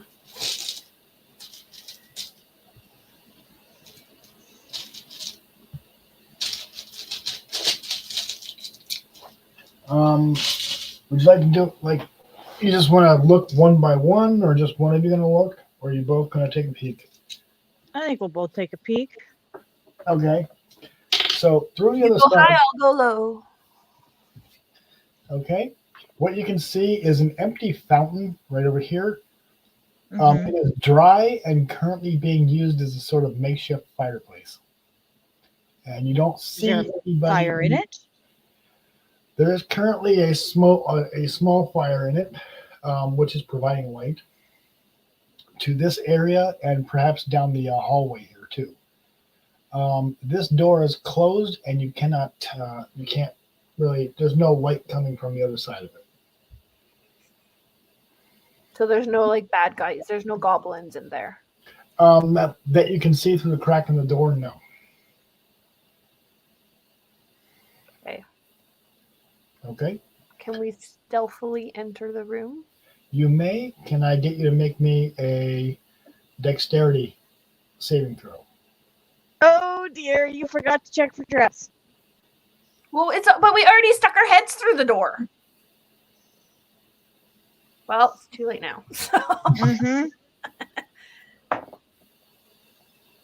Okay, I rolled a 13 and my dexterity is a 4, so that's 17. So you managed to jump out of the way as a bucket that was propped up on the top of the partly open door, like an old practical joke from college.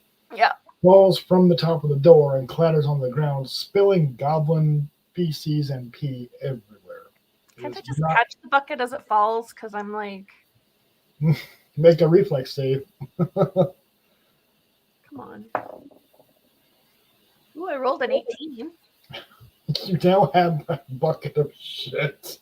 Can I add that to my inventory, please? I mean, if you want to, yes, you now have a bucket of goblin shit. I will set it quietly to the side. Okay. Gross. All right. So you do not knock over a bucket full of goblin poo. You almost did, but you didn't. Dust It's because your turn now. dust and odd bits of stony debris and rubble lie scattered on the floor. An ornate fountain is built into the eastern wall, though cracked and stained. Fountain's overarching carving of a diving dragon retains its beauty, though a small fire burns within the basin for the fountain.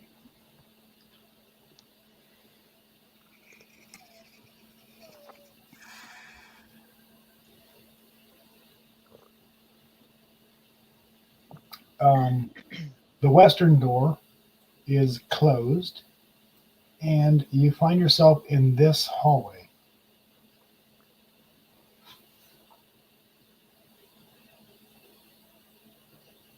I'm gonna check it for traps. Okay, what are you checking for traps? In like the entrance into the hallway. Right here? Yeah, where more traps could be placed. Okay. I Make rolled me a natural 20. Okay. To the best of your ability, you do not discern any traps. Okay. That was a close call with goblin shit, so I'm not taking chances right now. I do not wish to wear a new perfume. Yeah, that would be bad perfume. That would be very perfume. I am now on high alert. It would disguise our natural sense from the goblins. I mean, yeah, you'd smell like No, it wouldn't. It would just alert the goblins their shit is coming closer. This is not like rolling in mud and then like trying to escape scent dogs. This is very much like we would be like rolling in dog shit and like walking forward into the dogs. They'd all be looking at us like, why the fuck are you, why did you roll in our shit? Yuck. Okay, so you could proceed down the hallway. There is a door here that is locked. There is a door here that you can't tell if it's locked or not. There's sort of a crumbled wall over here and several open doors. Does our keystone get us into the locked door? So you are currently, you've gone through all the doors the keystone will work for. The Okay. keystone will only work good for the first couple of doors. So it has outlived its usefulness, but Meepo is a guide, and he does explain that, this is goblin territory, Mhm. and they're not particularly clean, and they don't really smell nice. They don't taste nice either. and there's several of them. He doesn't know how many there are, but he knows there's more than he can count on his hands. Of course, dragons have 4 fingers. Well, kobolds have 4 fingers, 3 fingers and a thumb. So there's more than 8. That's not helpful. You can probably figure that. And there's a very long hallway that is dimly lit, but your lantern does compensate for that. Would like to see if we can let ourselves into that door that's locked to the left of room 26 there. Okay, this one here. You Yeah. can try. You can certainly give it a try. Taya, All right. lockpicking skills. Thus far, you have managed to be silent. Excellent. Do I have to check for traps before I lockpick it? You can pretty much tell it's not trapped. Okay. So I'm going to roll. Mhm. Oh, and what do I add to it? So you would add your proficiency at bonus and your dexterity modifier. So yeah. 2 plus 2 is 4. Plus my what modifier? What? Your modifier, your dexterity modifier. Oh, plus 4. So I got 8. You rolled an 8. Well, I rolled a 2. Oh, cool. And then I added 2 to make 4, and then I added another 4 to make 8. So you're going to have to get something to remove the broken lockpick in the door. Damn it. Make a perception listen check. Okay. Everybody. I rolled a 1. You don't hear anything besides your lockpick snapping in the lock. This is not going well. Can I also roll a perception Yes. check while I'm watching her? Yes, you can. You're close enough. You can possibly make this out. That would be 18. Okay. You hear goblin voices rousing. What would that? I don't know. You go check it out. No, you check it out. No, you check it out, asshole. Like arguing of who should check it out. So grab Taya and we are going to go hide around the corner here by that hallway while Over I here? wait for them to come out. Okay, over here. Yeah. Yeah, All right. just around the corner there. Okay. We could go hide in one of those little cells. It's up to you. I'm not going to hide in a cell, but I'll hide like around the corner Well, they're not while I cells. wait for them to come out. They're rooms whose doors are just ajar. They're not actually prison cells. We haven't actually looked in them yet, so we don't know what's in there. So maybe we'll just stay in the corner where we've Okay. already. You do, from around the corner, you hear 5 distinct goblin voices. Mm-hmm. The jimmying of a door being unlocked, and Mm-hmm. cursing and swearing as they really struggle to get the locks open. It's like there's something stuck in it, like a hairpin or something. Oh, gee, I wonder what it could be. They do manage to get the door open, but there's a lot of cursing and swearing involved. And before we get into combat here, or before we get close to combat, because you might yet avoid it, I'm going to use the bathroom and are we okay with a short break? Yeah, I Mhm. can make some Okay. lunch. We'll just remember we're about to get into what could be a combat, so I don't want to. Just go through that little door there behind us. You could. We'll think about it while we're eating. Mm-hmm. Decide what you I want. have already eaten corn dogs because I could not wait. Well, take the short break to think about whether you want to fight the goblins or bravely run away. Bravely run away. Brave Sir Robin, he brave Run ran away. away. Run away. Run Yeah. away. And then they eat Robin's minstrel, and there is much rejoicing. Yes. Yay! All right, I'm going to use my short break to go grab my knitting project and bring it downstairs and think about whether I want to be brave Sir Robin or not. We shall return.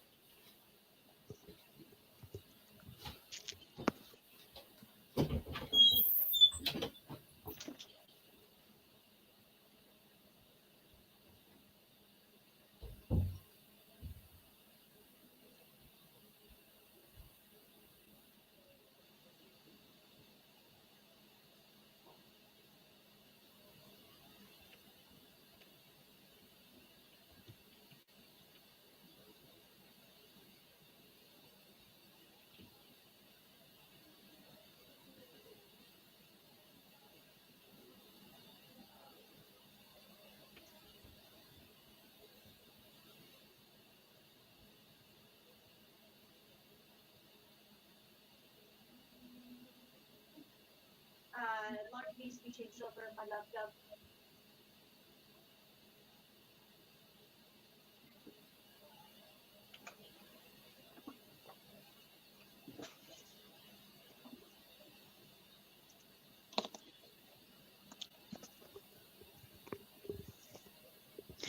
Monty Python jokes are absolutely obligatory.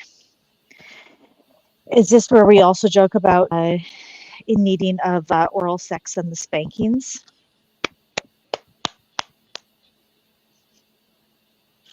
Right? Right?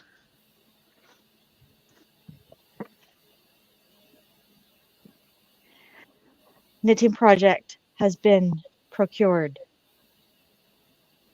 And for those of you going to ask, before I even say, I am making fox mittens.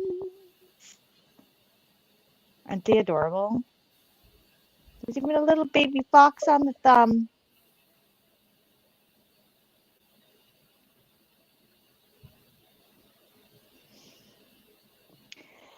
I made the wrong way to yarn, however. This is what the pattern called for. So they are now going to be socks for my daughter.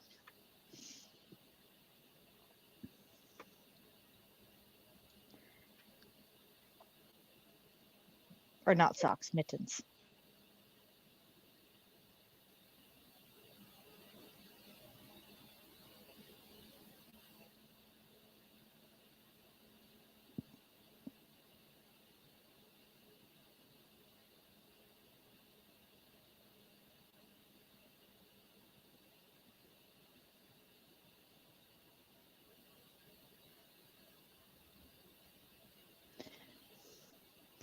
Yeah, my daughter's pretty excited about the mittens too.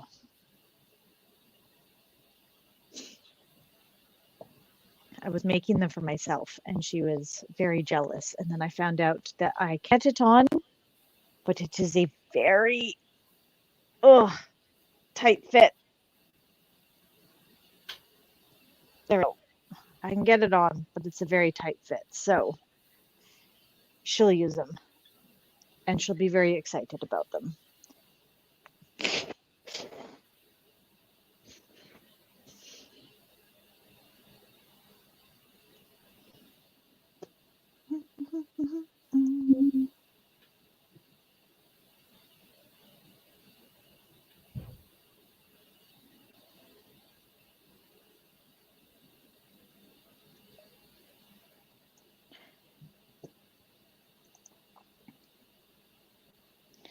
How are things going in your neck of the woods, Liber Chaos? Which is a very cool name, by the way. Oh, I hear it, Chris. Yep. Okay.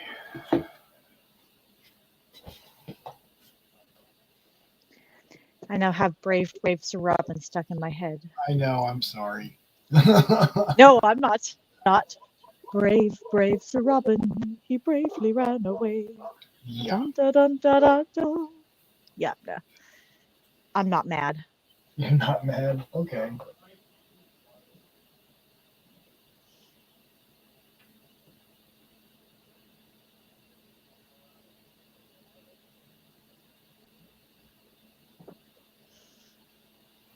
So,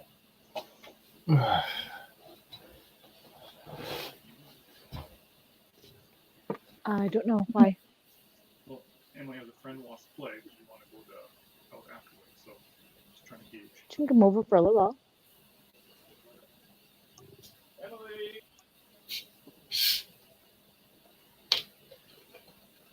Right down the door.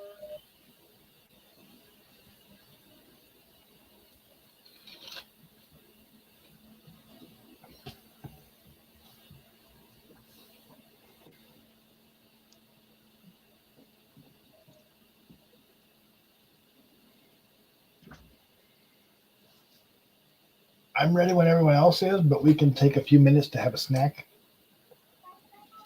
I'm good. You can go. Okay. Iska, you good? Yep, Okay. I am happily knitting now. Oh, good. So,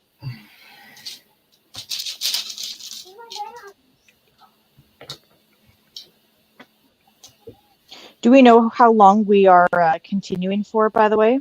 I was hoping to go till about 4:30. I think last time we ran into fatigue issues. Taya, how are you feeling as far as like fatigue? Are you overly tired or are you good to go for another hour? I'm good. Yeah. Okay. Yeah. Let me know when you're starting to when y'all are starting to wear down, and we can find a place to stow it because I don't expect us to be done with this dungeon today. If we do, I'll be impressed. I was going to say, if we're done with the dungeon today, that would be a miracle. It's a tiny dungeon. Well, it's not a tiny dungeon. It's a medium-sized dungeon, but it's possible but unlikely. Yeah, I don't think so. You've just entered into it, so Have we heard from Chris, by the way? Is she going to stop in at some point? I have not heard from Chris yet. Okay. I sent her the link in case she's able to, but I fully expect that she's not going to be able to today. It will be a nice surprise if she does stop in, and if she does jump on with us, we can take a short rest and just say hi to Chris. Mm-hmm. I suspect she won't have a character ready, but it would be nice to see her and say hi to her again. So Mm-hmm. I do expect her to join us at some point, but things are things. Life is life. So Life is like a box of chocolates. yeah. So so we left We off. even managed to get a Forrest Gump again. Monty Python and Forrest Gump. We are hitting all the high notes today. Yeah. So we are. You guys are currently hiding around the corner up here from what you presume are goblin voices, and you do hear about five distinct goblin voices arguing amongst themselves, chattering, and coming out the door. I don't have tokens because this is not a virtual tabletop. This is just screen sharing on StreamYard. You might want to consider what? maybe we're screen sharing on StreamYard. Sadly, we don't have a virtual tabletop. Might want to think about that next time, but I don't know how to do that because I'm not tech savvy like that yet. So You'll get there. I will eventually, yes, but for now, I need a much. At this point, we are stuck with the default monsters. So,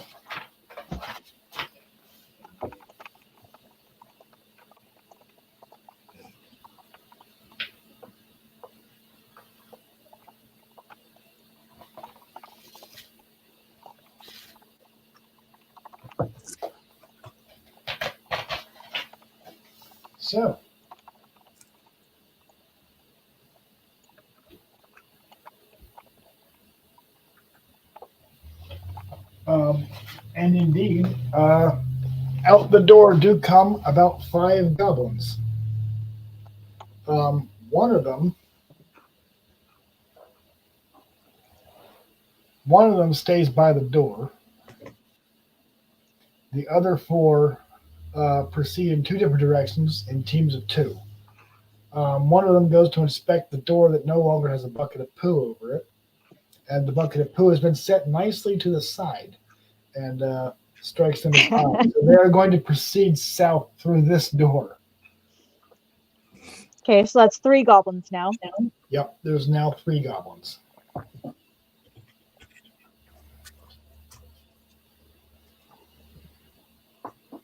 You guys are still hidden, but you can hear that one of them is staying by the door. The other one has walked over to this dried fountain, and then in the firelight you can probably see them from your hiding spot. He seems to be warming his hands by the fire, and the other 2 are headed north and are going to round this corner where you're hiding at very shortly. What do you want to do? Gonna fight, or are we gonna try to get through the door? I'm thinking we might be able to stealth kill. Like, grab a dagger and slit a throat. They have a chance to make a sound kind of stealth kill when they come around the corner. Okay, there are. And then we only have, huh? There are 2 of them headed that way. I get that like roll bonus thing if I see them first, right? You do, yes. Yes, you would get sneak attack if you get surprise on them. Sneak attack. Mm-hmm. I say we crouch down, daggers at the ready to grab them and slit throats when they come around the corner. Because then we would have one that we would have to attack by the door. Until the 2 come back, of course. Let's do it. All right, Okay. Chris. Okay, well, as you make your plans, sure enough, the 2 goblins walking pretty much side by side do proceed past your corner.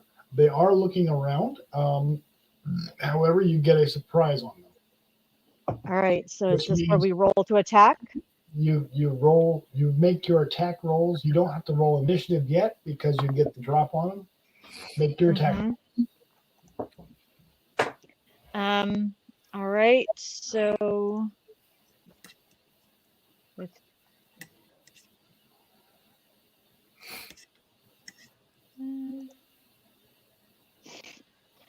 okay, I rolled an 18.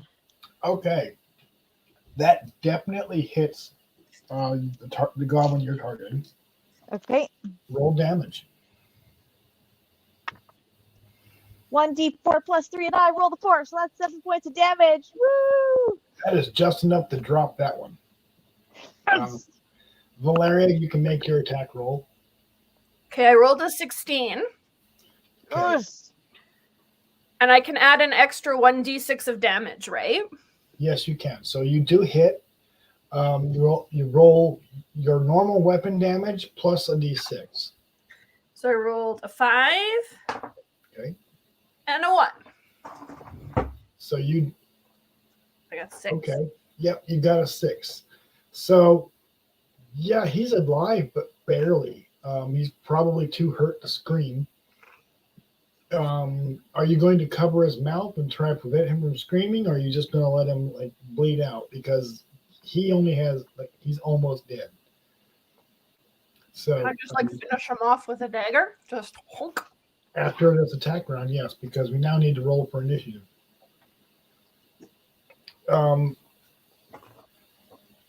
We'll see how quiet this is when the combat resolves. It's not going to be much of a combat. No, it's not. All right, let's see. Initiative, what is my bonus? Plus 0 to my initiative. Of course it is. I'm 16. Okay. Taya, your initiative is plus 4 because you're a rogue. Okay. Oh, I rolled a 3. Well, you still beat him because you got twice as much as he did because of your initiative bonus. So because of that, I'm not even going to make you roll to hit because this guy has 1 hit point, and no friends. So I'm going to say he's probably going to die this round. He doesn't even have time to run away because doing so would provoke an attack of opportunity from both of you. So he's probably dead. He's not going to last much longer anyway. I need you both to roll me stealth checks to see if you can do this quietly. Oh dear.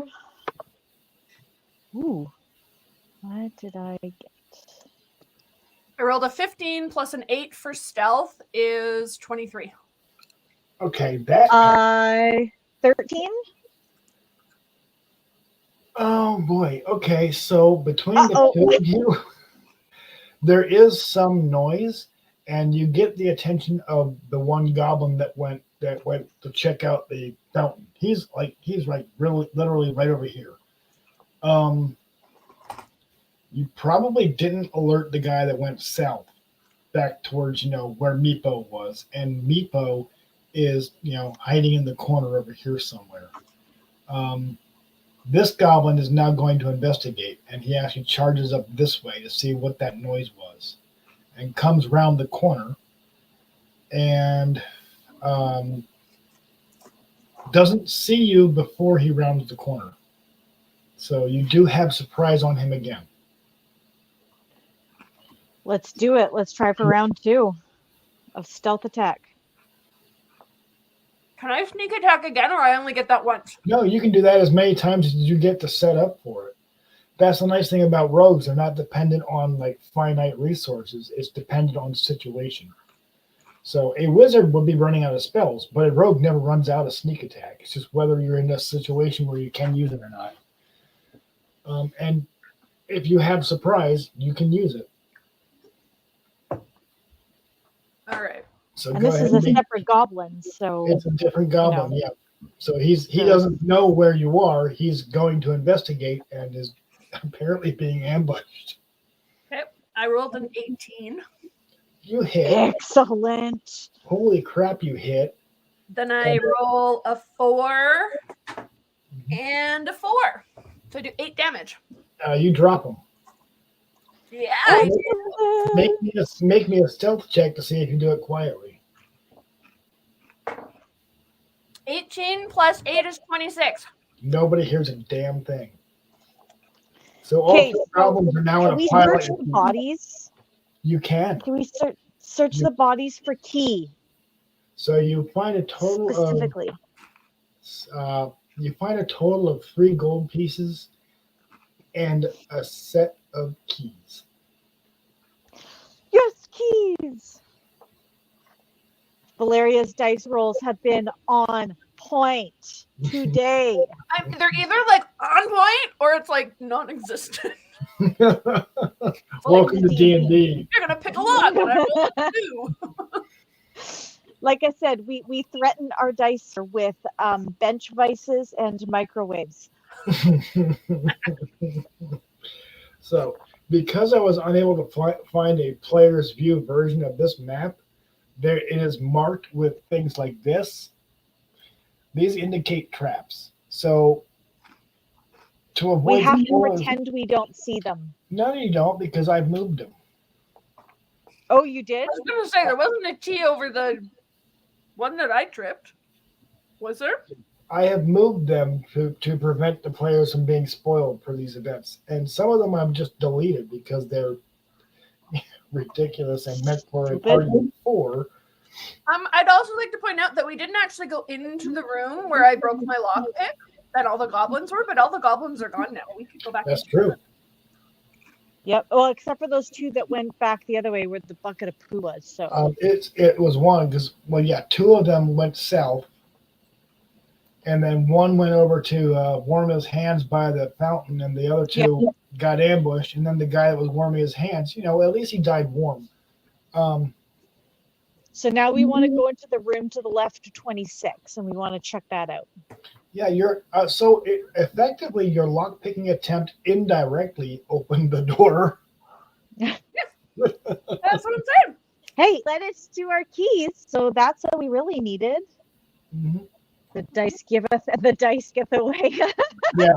I'm love it, Liver Chaos. Yeah. Oh, that's awesome. It's so true. Yes, it is. Oh. So, Okay, so I want to search the room for cool shit. yes. So, what you see, this Do I- this room is being illuminated. This crystal on the pedestal here is an odd, glowing yellow crystal, I steal the crystal Like on the an- pedestal. Like altar? like an altar. Are there any deity statues around? There are 5 sarcophagi, as Is it well those as little 5 square as well as things 5 are? and 5 bedrolls. These square things are sarcophaguses; they're not beds. There are bedrolls, scattered throughout this area. It's being used as a makeshift bedroom / worship area. This altar is carved with dragon motifs, and these 5 sarcophaguses, or something like sarcophagi, are also emblazoned with dragon depictions. I would like to look at the sarcophagus. Okay, the ones down here or up here, or just all of them in general. Just one. Okay, Let's take the one right above number 27. right here. Yeah. Okay, so that is a sarcophagus. There are iron clasps holding it shut. Mm-hmm. There's 4 iron clasps. If this is a sarcophagus, it's for a very short person. Like a goblin Something about the size of a goblin, yeah. or a kobold. Or a kobold. I'm going to ask Meepo, do you know what these sarcophaguses are for? This is not our territory. We haven't really explored this area much. Mm-hmm. I would guess that's for the dragon priests. The dragon priest. Yes. Are they goblin? No, I don't think so. I don't know what they were. This is a very old area. It's a very old place. They could have just piled their bones in. This I don't one. think I any longer wish to look inside the sarcophagus. So of these 5 sarcophagi, only 2 of them are undisturbed. The other 3 are empty. Huh. So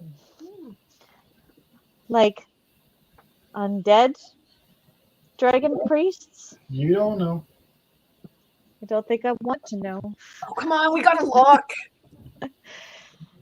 There might be The loot rogue in there. may look. The rogue may look if she chooses. The The- druid now Please? wishes to leave the dead lay in peace. I was gonna The say one- she leashes The one them. directly, these 2 on the bottom are undisturbed. The 3 up top are open, broken, and for the most part empty. What do you mean by for the most for part? the most part. There's bits of Yeah, gold that in sounds there. You have very to- ominous. You would have to investigate to find out. Okay, I'll investigate a nearly empty one. Okay. The nearly empty one has a few rib bones and a very nice looking crystal. This is a very, red crystal. It glows with a soft dim light, but not enough light to be useful. It's just enough light to find it in the dark. Mm-hmm.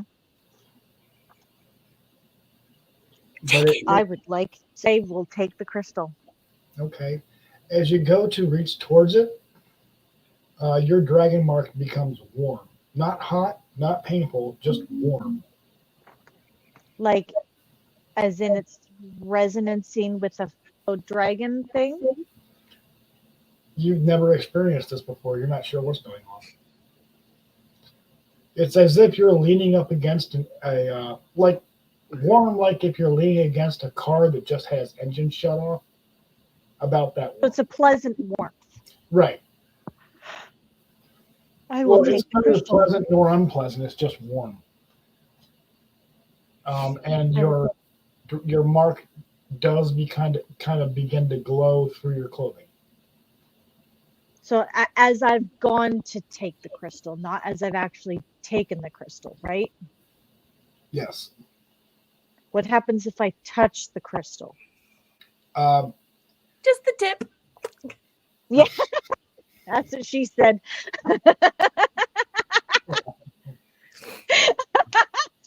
We are gonna make it grown so much. If you actually come in contact with a crystal, it becomes hot to the point where it's not actually burning you, but if it got any hotter, it would. I leave the crystal. And your dragon mark turns red. As you I touch it, leave the crystal. it doesn't glow red. Okay, that's fine. But could you like touch it just enough to put it in your bag and then it's not touching you anymore and then you would be Nope, okay? I don't want it. Nope, I don't want it. The druid in me is thoroughly freaked out. Nope. This is not something either of you are familiar with. Mm-mm. This is. I've already seen undead pine needles, and you know. Okay, so maybe I like rip a strip of fabric off the bottom of my shirt and Okay. like wrap it around the crystal so I don't actually have skin contact with it and then put it in my bag. Okay, you could. However, getting closer to it, Valeria, you do now know exactly where Rahaz's dragon mark is located because it was glowing through their clothing. No, right. So, if you want to interact with it, it seems to be more proximity than contact related. Okay. So you could do that. Then my dragon mark would glow. It would, yeah, your dragon mark would potentially glow. Now, if you had a thick enough cloth, I'm like, I'm wearing leather clothing. You can't see yeah, it. actually, that is true. If you're I have wearing leather armor clothing, on, right? yeah, if you're wearing heavy leather armor, then that doesn't apply. And Valeria, you would not have been able to see Raz's mark glowing. I really want to take the crystal. What should I do? But I also want to take the yellow one off the altar too. I think we should take that one too. You are welcome to try. I just want the shiny, pretty things. The shiny, pretty things, they tend to do stuff. I know. Like, I Yeah. feel like this. Sometimes very unpleasant stuff. Yeah. The red crystal was making the mark get kind of hot. Yeah. But Okay. as you got closer and closer to it, you got hotter. It got hotter and hotter. It didn't actually cause any damage, but you never know. But it would be handy because see if you had it on you and then you were meeting with people, their dragon marks would glow and you would know. Just But saying. your dragon mark would also glow. Underneath my leather armor where you can't see it.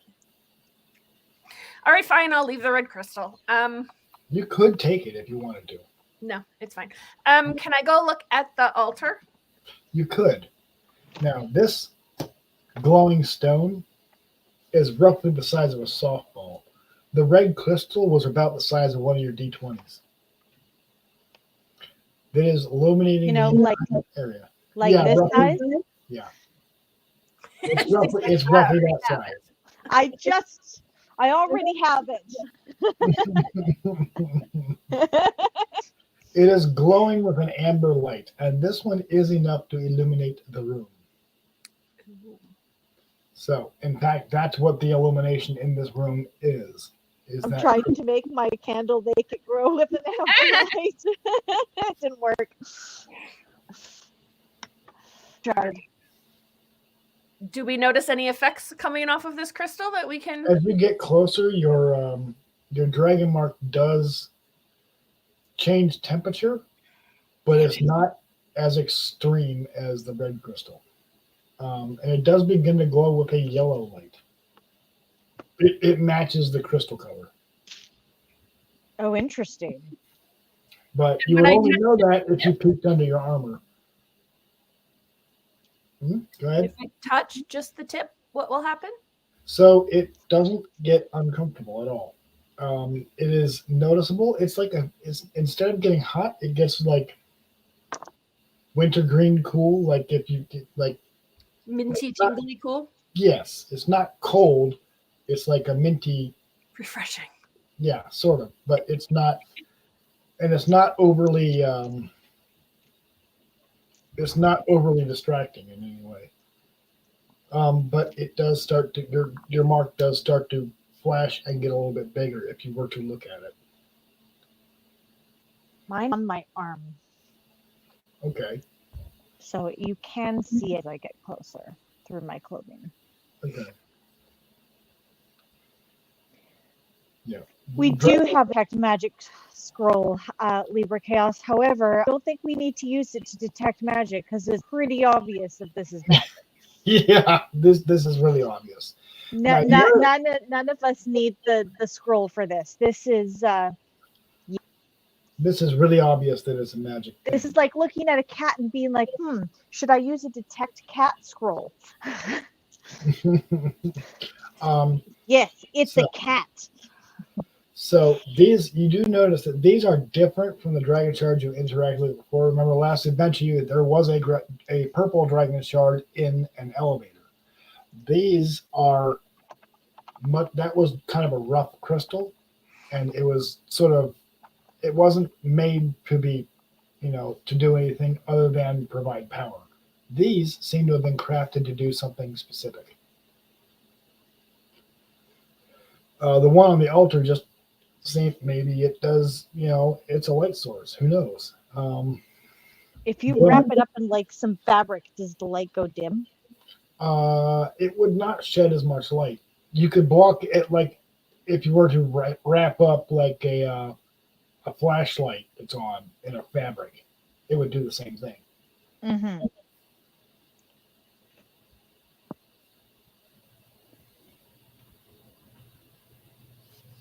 You do also have 2 unopened sarcophagi. I was just gonna say, why don't we look in one of the sarcophaguses?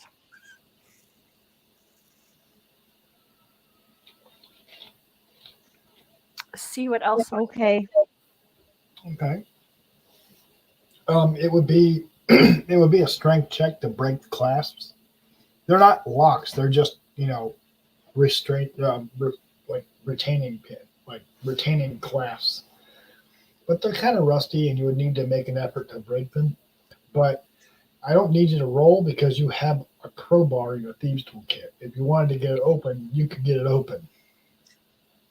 So, if you do so, I assume you do. What do you say, Rahaz? Should we do it? Okay. I'm looking for enthusiastic consent here. Not gonna get it.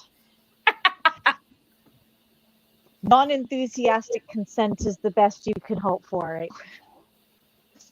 All right, let's do it. Okay, as you approach it with the crowbar, I need you to make a perception check.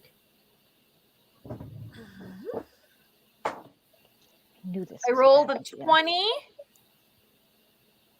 Do I need to add something to that? No, you don't even need to add anything to that. A 20 is more than enough to notice the very thin string or wire that is attached to the clasp that run into the wall. So it's a trap. Probably. Probably. It looks very much like a tripwire. Can I disarm it? You could probably cut it with something. If you have thieves' tools, you have the means to do so. They do. We have daggers. And yeah, we have sharp, pointy things. Okay. So you do manage to disable the what you assume is a tripwire. Mm-hmm. And you can get the sarcophagi open without triggering any traps. Okay. Are you going to open them? Valeria, Yes. are you going to open them? I'll open one of them and see how that goes. Okay. As you do so, it is not a terribly heavy lid, and it does slide off with a clunk. And there is a pile of bones that begins to shift and move around. I put the lid back on. I put the lid back on. No. Roll initiative. Fuck, I knew it. As 3 skeletons animate and jump out of, 2 skeletons animate and jump out of here. They are Uh, they're two skeletons. They're one goblin. The bottom half and lower half are have animated separately. So you're fighting the hips down and the hips up half of a goblin skeleton. All right, I rolled a 14 plus 4 is 18. Okay. 12. Okay. So the legs roll a 4 because they can't see and are now trying to walk through a wall. And the torso is using its arms to drag its lower half around and rolls a 1. It's trying to orient itself. It's not doing a very good job. It used to be an adventurer. But it's been a long time and it seems to have separated. This is not a well-built skeleton, but it is technically two skeletons and two goblins, sort of. It's one goblin, two parts, and it's trying to figure out how to be a skeleton. Okay. Well, I'm getting out my mace because bludgeoning. Okay. So whoever rolled higher, I forgot who rolled higher, but I know Taya. I know both halves of the skeleton rolled lower. Yeah, I rolled the 18. Okay. All right, so I'm using I guess I'd be using my sword.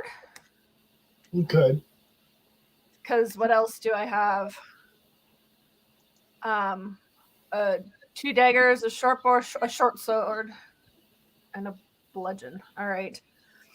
Let's take my short sword. Okay. I rolled an 8 plus a 6 is a 14. Okay, that's enough to hit. They're not very mobile.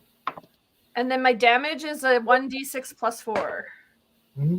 3 plus 4 is a 7. Okay, that's enough to drop the torso, the upper half of the torso. The legs are still trying to Walk through the wall. Yeah, they don't know there's a wall there.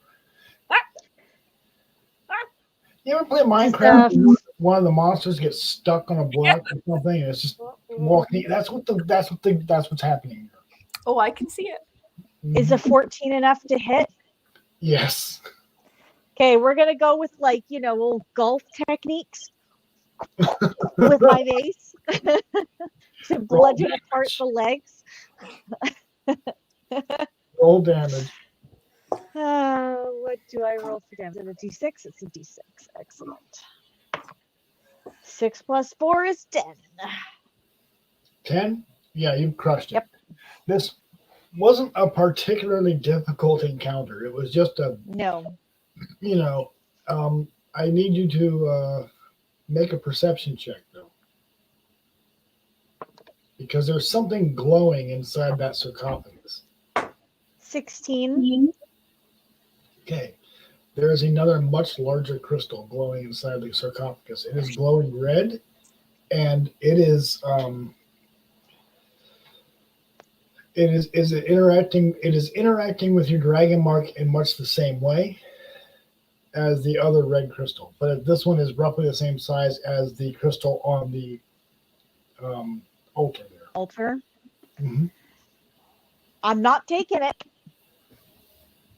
I really feel like we should take some of these crystals. You are welcome to. Like, they're just sitting there. Like, they might be valuable. Valuable, maybe, but also potentially dangerous. You think everything's dangerous? Rogue is definitely your class, Taya. Yeah. Yeah. She is very much like, ooh, shiny things. I find. Whereas I'm like, shiny things. Okay. Doing things. I feel like No. we got to fight the dopey skeleton. No, Libra Chaos. No, I do not. I do not want to. No, I do not want to. Do not want to. I do not want to. The rogue does. I do not. Rogue does. Oops, shit. All right. Like I said, you are welcome to it. I am not. I am now leaving the room before more skeletons animate. Just leaving. Okay. Mm-mm. I am not sticking around for this. Come to the dark side. We have cookies. All right, fine. I'll Cookies are leave the good. crystals behind. I won't be a hoarder. I, however, am more tempted by chips than cookies. So, Chips. mhm. Okay, fine. We'll leave the room. Okay. Let us move on. So we checked this hallway area where we hid, and there was no traps there. There was no traps in this area right from here. No. Yeah. You All haven't right. proceeded you have not yet proceeded further up the hall. No, And we you haven't. haven't attempted to enter through this door or anything like that. No, I have not. I would like to examine the door and check it for traps. I would also like to see if our key ring perhaps fits in like the little lock on this door. Okay. So what you find here is a door. A door that does not appear to have any type of standard lock on it. There's no keyhole. Okay, good. There Okay. is a dragon motif that appears to be missing its eyes. Its eyes, the eye sockets are roughly softball sized. Like the crystals? About that size, yeah. Let me guess. We can't open the door unless we put the fucking crystals in the eyes, can we? I mean, you have a mace, but This is true. you're I also could not a open all barbarian. doors. That would also be very loud. It would be, and I'm not stupid enough to make that noise. There is also another pathway There is also another pathway. to the north. I am going to cautiously proceed up the normal pathway because I am not quite brave or stupid enough to go back for the crystals. I am. Of course you are. If you really want, I can go get them.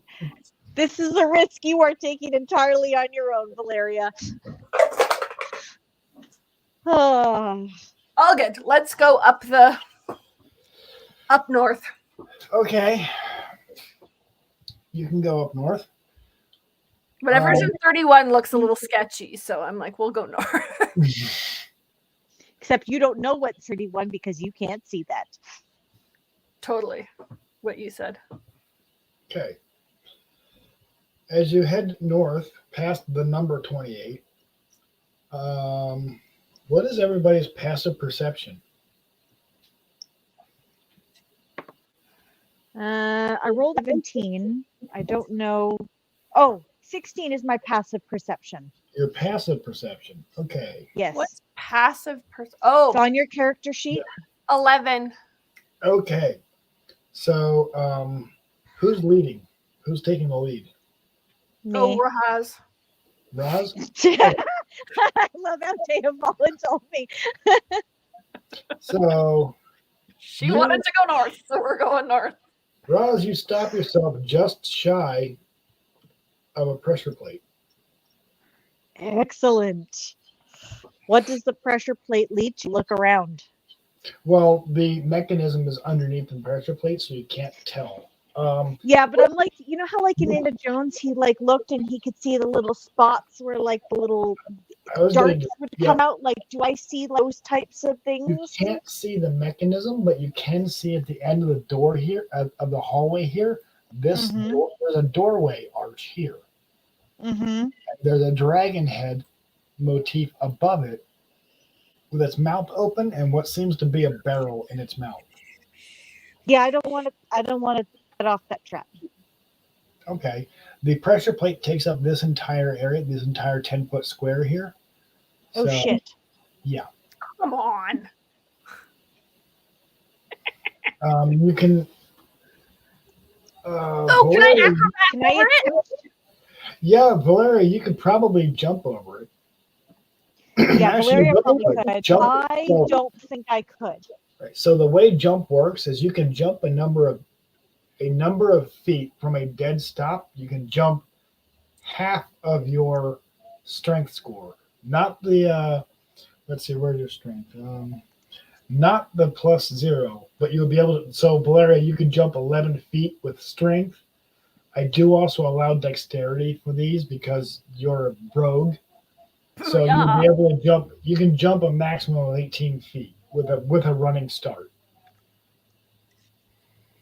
So That's like how yeah, far you you can take jump, a running start and jump over the pressure plate. and you could easily clear it. Yes. Do you want me to do that? Yep. You can clear it. Raz, what's your strength? 17. 17. You can clear easily too. All right. Nice. So you can both jump up using your strongest stat. You can easily clear over this. Okay. Um, Okay, let's do it. and you do manage to. You are now directly in front of a pair of open doors, and if you're holding a light source or you have dark vision, you would be able to see in there. There's Mhm. not a whole lot to them. Hang on one second. Oh, where did my book? Yes, book. I have so many books open. 20. This section of hallway contains 6 doors, all slightly ajar. The area smells musky. Musky. Like sexy musky or No. grody? No. Like an old rat's nest. God, this is a goblin hive. I sure as hell hope not. I've heard it described many ways, so I'm just clarifying. Like, We're in a dungeon. There is no sexy here. you just never know. Maybe there's like a goblin king around the next corner who's like, There are tracks in the dust in here. Have you seen the Goblin King in The Hobbit? I don't remember it. Like, when they fall into like that cave and there's like that really, really big ugly guy with the gigantic throat and the big huge beer belly and like the loincloth. Yeah, like that. That's about as sexy as it gets. Like that, yeah. Yeah, that's not sexy. And I'm a half orc saying this objectively. That's not sexy. Fine, fine. Musky like You're old, hilarious, Taylor. old and stale. Old and stale. Musky, not musky. Musty. Oh, fine. And there is a dried out rat's nest. That is like there's still rats in it. So No, thank you. Yeah. I'll pass. Continue. No. I am wondering if I can disable that trap that the pressure plate relieves. Like, can I remove Daryl You would from the need- mouth? You would need to jam something underneath the pressure plate to prevent it from being depressed when stepped on. No, I mean, like, can I remove the barrel from the dragon's mouth? In order to, like, if we were to step on the pressure plate, nothing would happen because there's nothing to release. Well, it is built into the masonry. You could potentially plug it with something. Like a crystal.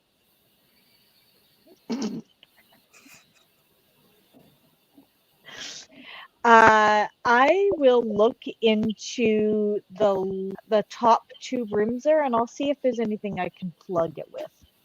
Okay, Scraps of clothing. there is all manner of rotting clothes and debris Mm-hmm. there. So We're in the wrong area. the answer is yes. You could potentially do that. So I was just checking your pathway to make sure I knew where my place was here. But we can also just easily jump the pressure plate. This is true. I was just thinking about like if we're beating a haste retreat out. Not But see, then the whatever giant was rolling- chasing us would have to step on the pressure plate and it would get pummeled. Except we would end up, if we were going first, we would end up tripping it first. Jump over it when we were running because we'd have a running start, so then we can jump even farther. I sure hope we remember. That is a fair point. Or you better hope the DM forgets. Either or. All right. At the room where the T is, I will check for trap. No, I know that that's likely not where a trap is. We're still Yeah. going into a new room. You do not find any traps in the marked areas. Okay. You do see that this door here Mhm. is marked with a dragon motif. Does it also have empty sockets where crystals should be for eyes? Matter of fact, it sure does seem to. Well, fuck. I guess we're going with the rogue to jump over the trap plate and then go back and get some freaking crystals. Okay, you can wait there. I will run back, jump over the plate, go to the room, take the crystals, wrap them up gently, put them in my bag, and then run back, jump over the trap, and run back into the room. We now have the crystals. Okay, so if you're going to do that, sure. So you find that there are a total of 2 softball-sized crystals, 1 yellow, 1 red. There's a number of smaller crystals. There's only 1 small red crystal. The rest of these smaller crystals, which are, D20 sized, are green and do not seem to react with your dragon mark in any way. Well, in any significant way. Yeah, I'll take them too. Okay. They do seem to be of the same sort of type and structure. They're just green. However, as you make your way back to Rahaz, you do note, Valeria, that your dragon mark is definitely glowing, even though it's under your armor, Yeah. and it's hot to the touch. Okay. You're not suffering any damage. Were it to get any hotter, you probably would. It is uncomfortably hot. Okay. But I take it out of my bag and I stick it in the door. Okay. Which one? The yellow or the red one? There's only 2 that would fit. Oh, there's only one. I thought there was 2 holes. There's 2 holes, 1 for each eye. There's only 2 crystals that are big enough to fit in those holes.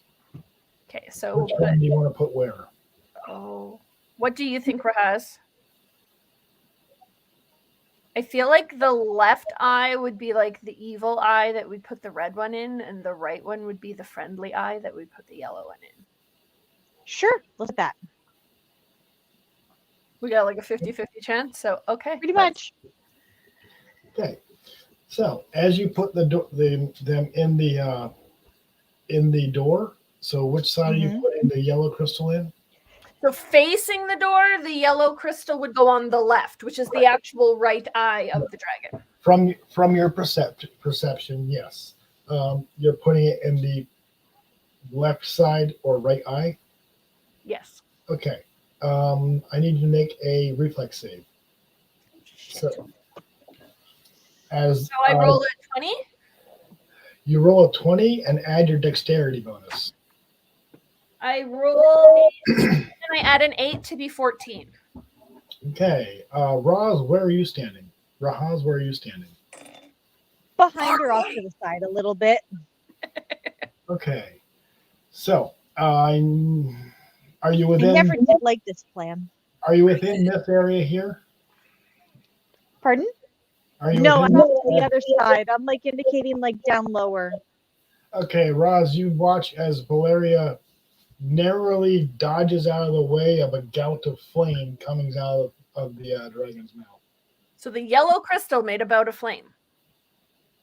About a 15-foot line of flame, yes. Okay. So I gently reach up and remove the crystal. Are you done playing with the shinies yet? And put the crystal in the other eye. Nothing happens. Okay, good. Okay, then I guess we have to take the red softball size one and put it in the left side, which is the right eye. Okay. The door swings open, revealing Huzzah. box text. Hang on.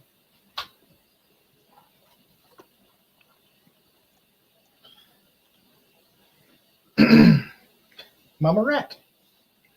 An oppressive smell suffuses the area, rising from chewed carcasses of cave rats, smaller vermin, and a few humanoid-looking creatures. The bodies lie upon the floor of filth. Old bones, hair, and fur combine to make a particularly large and vile nest. Gross. There is a rather large rat in this area. Alive or dead? It seems to be alive and very, very hungry. Roll for initiative as it charges towards the door to attack you. 18. 16. Okay. 16? Okay. You both go first. Excellent. Mace. Oh, Natural 20. okay. You definitely hit. So 3 plus 4, 7. That is 14 points of damage. Woo! Okay. You definitely hurt it. It is now Valeria's turn. All right. How far away from me is this thing? It is. I mean, I'm assuming Ra's charged. The Oh, rat. yes, I If you're did. standing at the door here, the rat would be right about here, Okay. so 10 feet away. You wouldn't even need to use any movement. I assume that you can take a 10-foot step and still attack without using movement. Okay. Then I guess I'll use my short sword. Mhm. I roll a 13 plus 6 is 19 That does hit. for a damage of 4 plus 4 is 8. Okay, that does finish it off. It is just a rat, albeit a big one. As you kill it, it does vomit up a key. Ooh. You can get that one, Ross. You're in charge of the keys. I do the crystals, you do the keys. I suppose that's fair-ish. Can I grab a piece of clothing from one of the humanoids and wipe the key off, please? Yeah, you probably could. I mean, some of the clothing is just as rotten as, anything else, but you do manage to find a dry rag I'll take it. and wrap the key in it. All right. Well, I guess that means that we need to go back to that other room because this appears to be a dead end. Yep. And I remove the crystals from the door once we're out of the room, just in case it closes the door. But I'm going to take the crystals out and take them with us. Which one do you remove first? Oh, shut up. Okay. I will do it in the opposite that I added them. So I will take the red one out of the left side right eye first. Make a dexterity save. Fuck.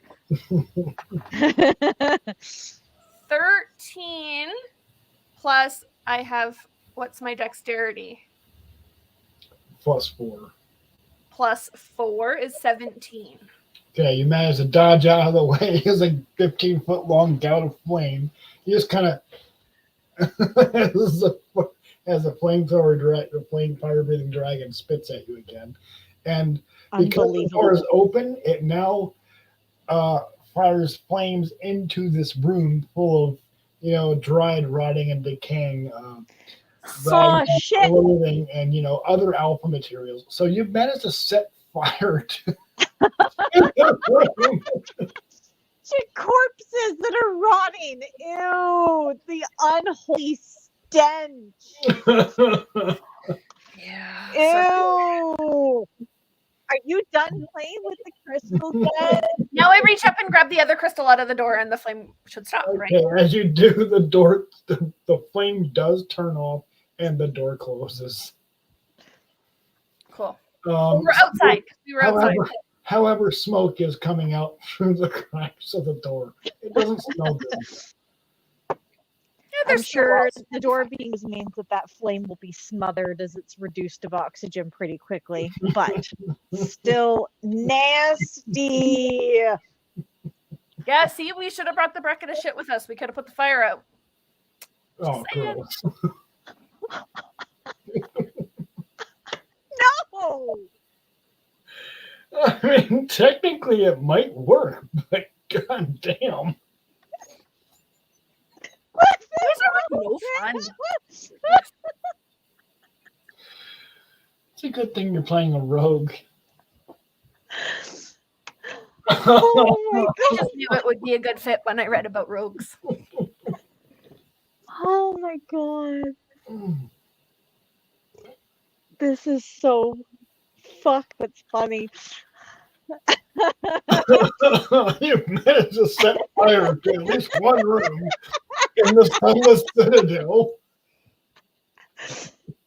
But remember, this is modified to fit the party and the campaign in Ebarron, and I am so glad I modified it in precisely this way. Wow. Okay. I am going to jump over the pressure plate thing again. Okay, you can all do so, and this would land you roughly about here. Yep. And I guess we're going back into that little room off the side. I guess we're gonna have to.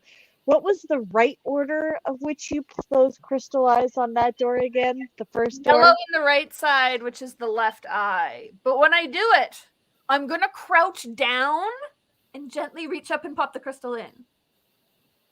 Okay. It shoots fire out. Here I'm it not is. standing like right in the wall of fire. And I'm going to stand around the corner. just around the corner there. Okay.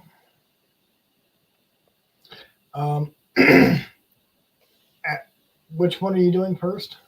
The right eye, so technically the left, but from your perspective, No, the right side, so technically the left eye, I'm putting the yellow crystal in there. The proper order from the door above. Okay.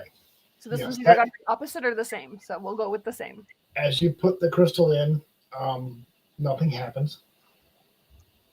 And then I gently reach up and put the right crystal on the left side, which is the right eye. Yep, and the door opens. Cool. Well, thank goodness for that.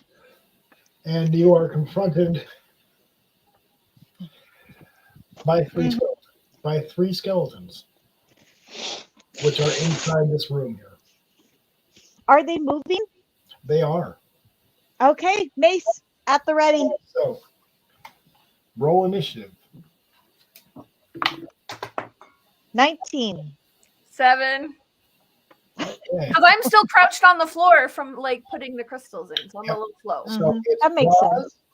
It's Roz, the skeletons, then Valeria. Yep. All right. This Mace. room, this room is At only the 20 first foot one. wide. Okay.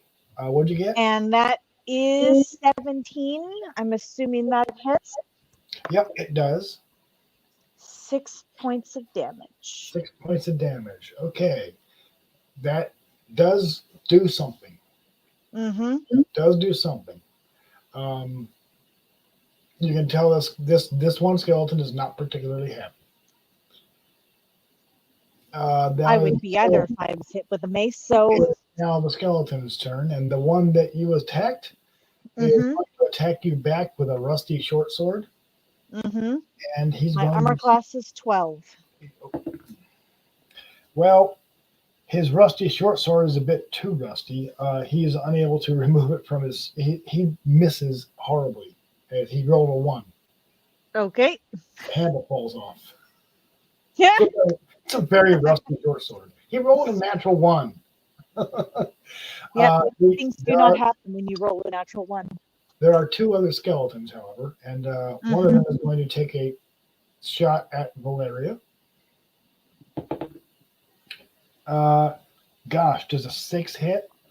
I got 15 armor class. No, that's a miss.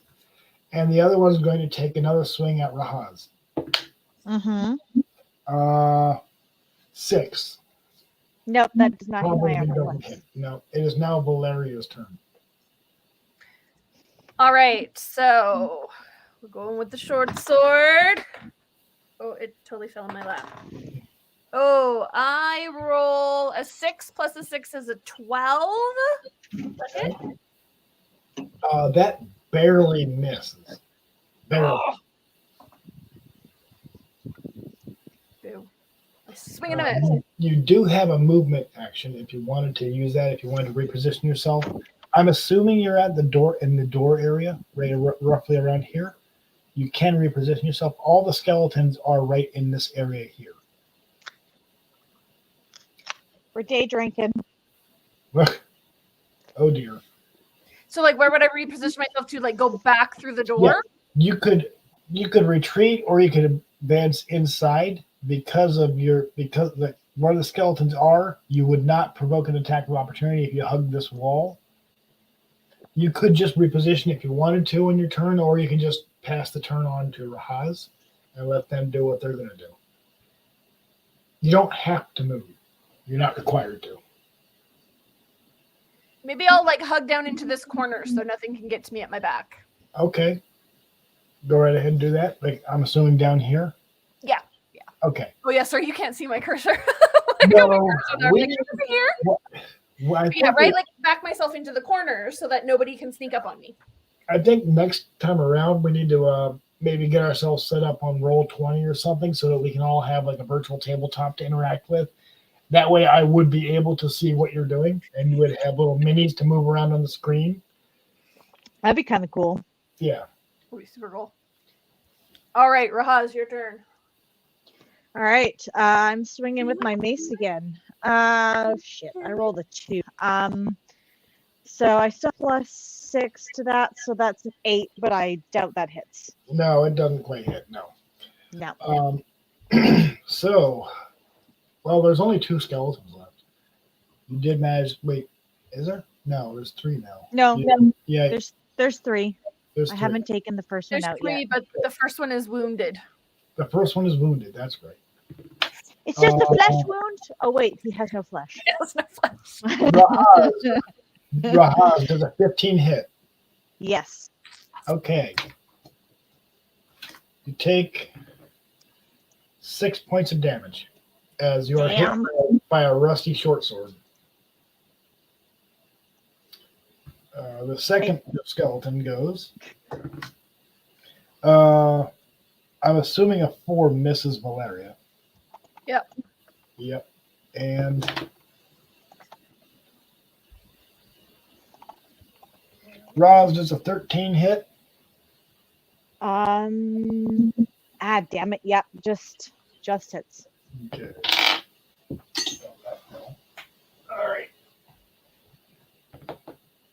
All right. For 2 points of damage.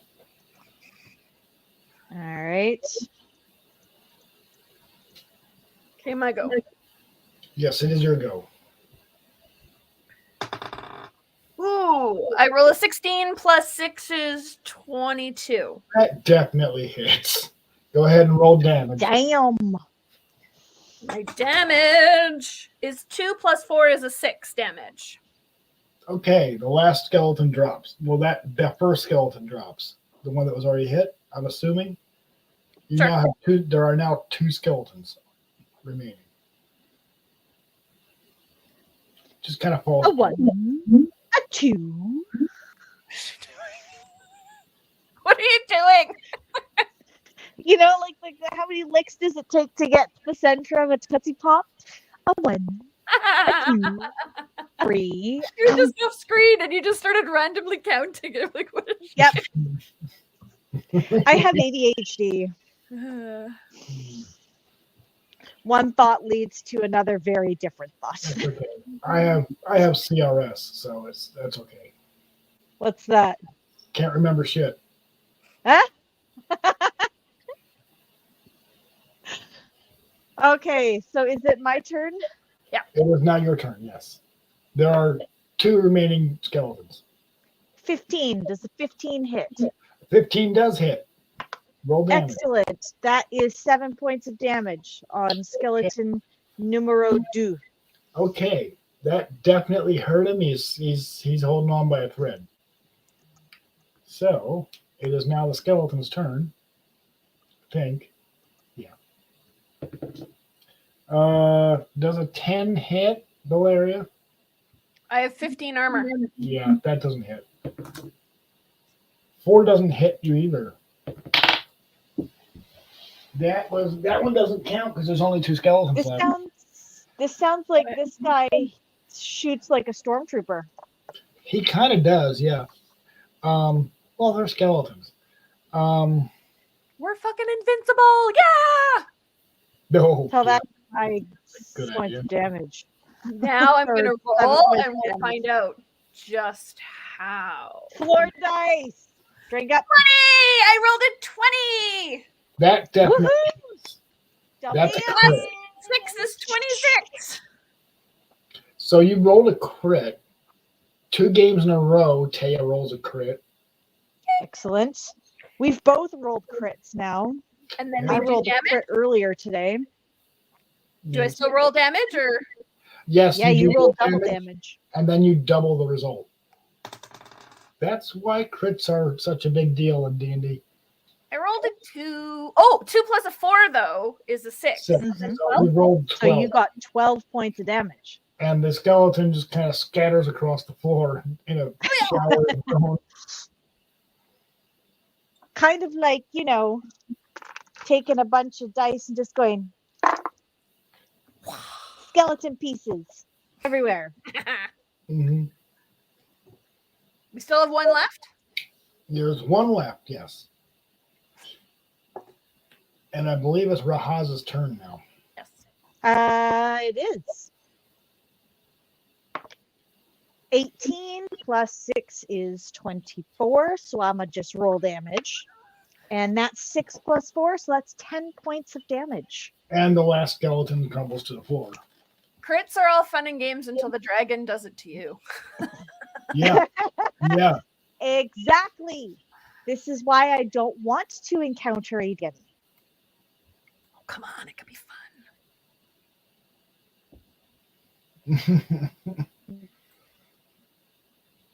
Nope. Nope.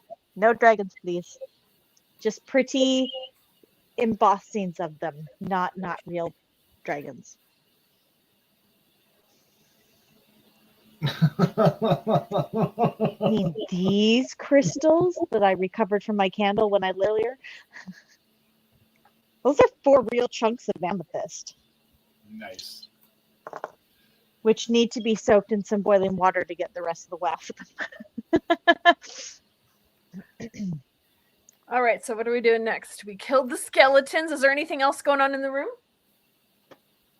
I think we need to search it in order to find out. Okay, Yep. we're going to search the room. Do we need to roll for that?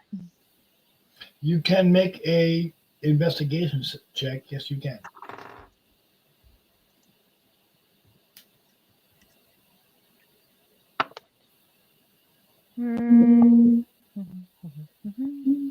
Do we have to add 9. something?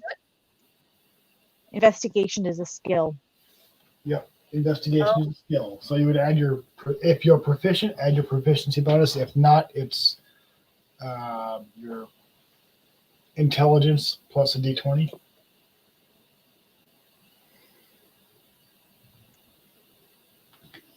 Oh, is it? It's one of my senses. Investigation. Yeah, it's investigation. Yeah, I have an 11. An 11. So it's a plus 11. It's a plus. An 11 is a plus. And I rolled a 12. Investigation. Insight. Investigation. Yeah, you get a +1 to investigation. Looks like. Oh yeah, investigation +1. Yep. So 12 plus 1 is 13. Okay. It doesn't appear to be anything useful in this room any longer. The skeletons do have a couple of silver pieces on them. Like you find a combined total of like 10 silver. The rogue's like squirreling away. Like, we could each have 5. That's fair.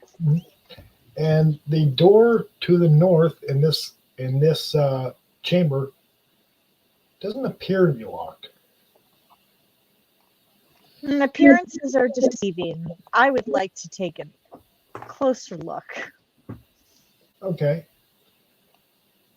So, upon closer inspection, you can see that this door does appear to be attached to a bell. But if you open it slowly enough, you can do so quietly. And see, this is why we look, people. And when you do so, it reveals that this room here, number 31, 10 foot wide and 20 feet long, is scattered and filled with razor sharp caltropes. Razor sharp? What? Yeah. Caltropes. What are those? So they are bits of sharpened metal that when you throw them on the ground, they always land with one point facing up. Ooh.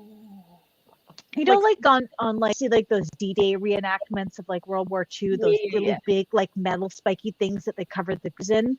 They're like little mini versions of that. Basically, the That floor matter is covered, the floor is covered with D4s. Is basically what's going on. And or you're- Lego.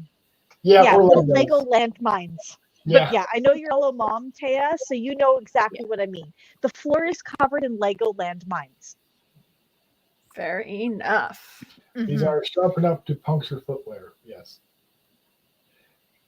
So you would need to Think about stepping on Lego with bare feet. So, Yeah. is there like another door out of this room? Well, this appears to be yes, but there's like 3 spaces here. Hang on one second. Say that does not appear to be a door at their end.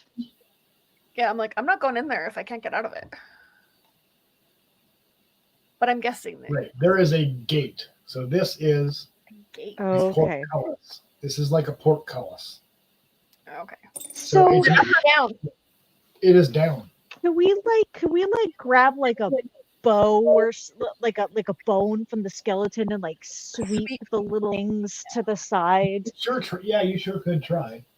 Yeah, that's what I'm gonna try to do so that I don't step on the little foot. Okay. These are metal on stone floor. Oh, And so they'll make sound. through the portcullis, you can see 3 sleeping goblins. Oh shit. Oh. Okay, Want so me to can be I like stealthy? quietly pick them up, place them to the side? It would take you a while, but yes, you could. You could be very careful about it and not prick yourself with them. I like my chances of doing that, not being sleeping goblins. This would take quite a while. It could be done. The portcullis is down, and you don't really see. There doesn't seem to be any type of release lever in this room. There is, however, a lever in the other room on the far wall. Can I shoot him Like with a bow? something that a grappling hook could reach, perhaps? Or grappling hook? Yeah, you could sure try, but you would need a really good throw. Mm. And What about just a rope, like a lasso rope? Yeah. Would that be grab it? You might be able to. Sure. Can I roll a d20 and try? I'm Oh, going. yeah. You want to try doing that? Okay, you could. Would that be athletics? You got to That get would be- across the room first, though. Yeah. Well, you swept all the caltropes out of the way, Well, we did. Mhm. and it's taken you a little while to do that. Mhm. I'm going to say because of the sheer amount of them, I'm going to say it took you about 15-20 minutes to do it. Mhm. And there are sleeping goblins in this room which have not yet woken up. Mhm. Throwing a grappling hook, if you miss, would clatter against stone. I'm thinking just lasso with rope. Mm-hmm. Okay. Or I Sure. could try to throw a grappling hook at a goblin and hook me a goblin. Hold up. I mean, you could. This is a portcullis, so you could try doing that. That could be fun. And hurtful for him. Wake up with a grab hook in your shoulder blade. Yeah. Yeah. But if he doesn't have, what are you going to do once you got him? Pull him close and then pummel him to death with my mace. Okay. So, well, there's 3 of them. They're all armed with short bows. Oh, short bows? Okay. No, I think we're going to do just rope Okay. and try to lasso that lever.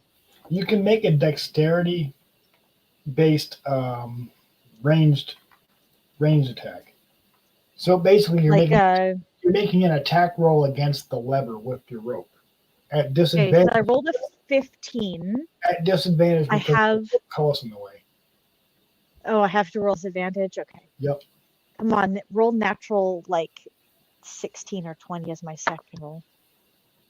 Nope, my second roll was a 3. So All right, you so- 3 because you're at disadvantage, and the Yeah. rope goes through the bars and goes about 3 feet and kind of hits the ground. All right, pull it back and You can try make again. You can make the attempt. This is one of those silly things where, yeah, you could make the attempt over and over again until you finally succeed. But I need you to make the attempt with a stealth check to see if you can finally succeed without waking up the goblins. So we're going to skip all the ridiculous number of rolls it would take you to make this, and we're just going to see if you can do it without waking up the goblins. Chris, Hmm. I rolled a natural 20. So you managed to do it, and pull the lever with the rope, and there is a loud shrieking noise followed by the grinding of stone as the portcullis goes up into the ceiling. So it doesn't matter if you woke up or not. All the goblins. I mean, like, I figured opening the portcullis wake the goblins, That was a bitch move. but at least I have a way in to go get them. Yes, you do. You have now both opened the portcullis and woke up all the goblins. Yeah, And I alerted- figured that would happen, but at And- least I have a way of attacking them. We could You- pick up the stars and throw them at the goblins. That is exactly what I was thinking. Or I could just use my sword, but you know. So as these 3 goblins jump awake and grab their bows and realize, oh, there's not a gate in the way anymore, and switch to their short swords, you hear more yelling down the hall. Shit. What hall? Like Behind from us? behind us? Or This beside hall. us? So Oh, up and okay. over, So coming towards us, but From not down from behind there. us. Okay. It sounds to be more confused than angry. Okay. So yeah, As my free action, I'm gonna scoop up like 3 of these little, what did you call them? Caltrops? caltropes. Yes. Caltrops. And chuck them in front of me. Towards the goblins. Okay. So that, I mean, like, if they were to step forward, would step on one. right. So they can't close within 5 feet of you. Sure. But then we can't close that way either. Well, you can step. Just have a nice reach. I have a bow. I'm good. Mhm. We'll have a bows and Okay. arrows. Roll initiative. 5. 13. 16. So the goblins go first. Seeing how you've blocked off their means of closing in with ranged weapons, closing in with melee weapons, they have picked up their short swords. Mhm. Did anybody beat 16? 16 what? For initiative? Initiative. No, I got a 13. Okay. 2 of the goblins are going to shoot their longbows, their short bows at you, and one of them is going to ignore the caltropes and try to close in within melee with a short sword. He's going to take twice as long because this is difficult terrain now. So he's going to be in melee range next round. Okay. 2 doesn't hit anybody. Nope.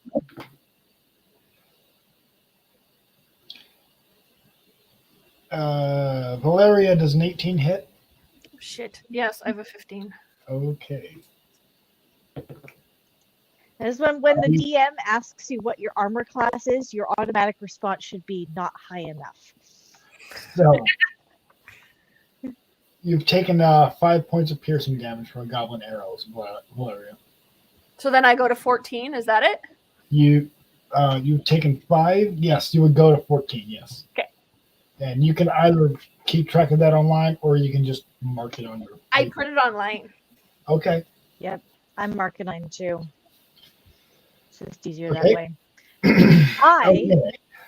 am going to use my sling, Okay. but I'm going to use a calthrope Okay. as my sling One more. ammunition rather than a stone.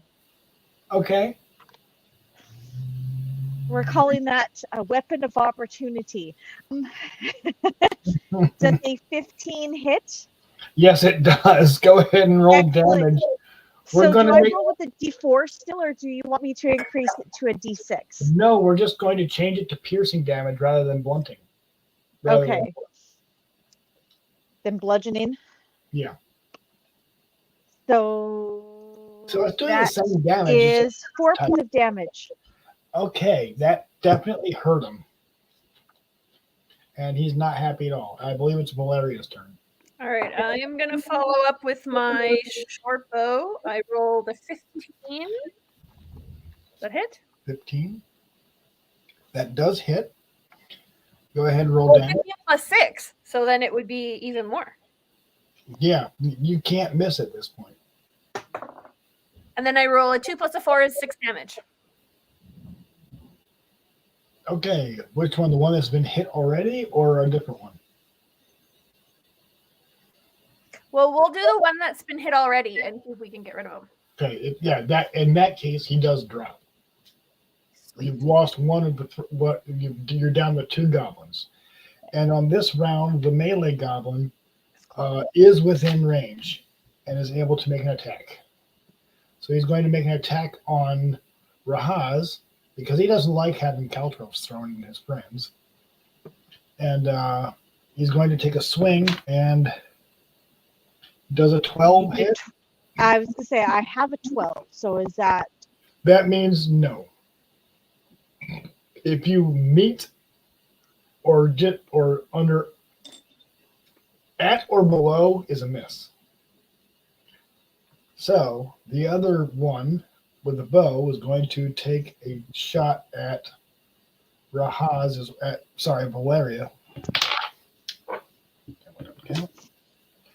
And miss with a 3 as he seems to be attacking the wall. Walls are scary too. Don't judge, Chris. Walls are scary too. They appear to be closing in on him at this point. All right. All right, so that means it's my turn now. Mm-hmm. All right, so there is one in front of me with a melee weapon, so I guess I will switch to my mace and pummel his ass. I rolled naturally an 18. That does. So hit. I'll just roll ahead damage. So that is 10-point damage to that mofo Okay, in front that of is me. more than enough to drop a goblin. Excellent. Nice. I Yep. like dropping goblins. All So right. there are now 3 dead goblins. 1 little, 2 little, 3 little goblins. 1 little, 2 little, 3 little dead goblins. 4 little, 5 little, 6 little dead goblins. What have I done? I think my next level should be hard. Bard. So there is A druid bard would be a very interesting multi-class. That it would. I think I'll probably just stick with druid, but it's a joke. So there are bedrolls, a campfire with some kind of rotten-looking meat being cooked, as well as a pile of, you can't see here, but there's a pile of loose items, leather scraps, and Fortunate. bits of wood. This appears to be the same wood that is that you found puncturing the corpse at the beginning of the dungeon. There I'm was But searching it. they're not in a corpse; they're just lying in a pile. Hmm.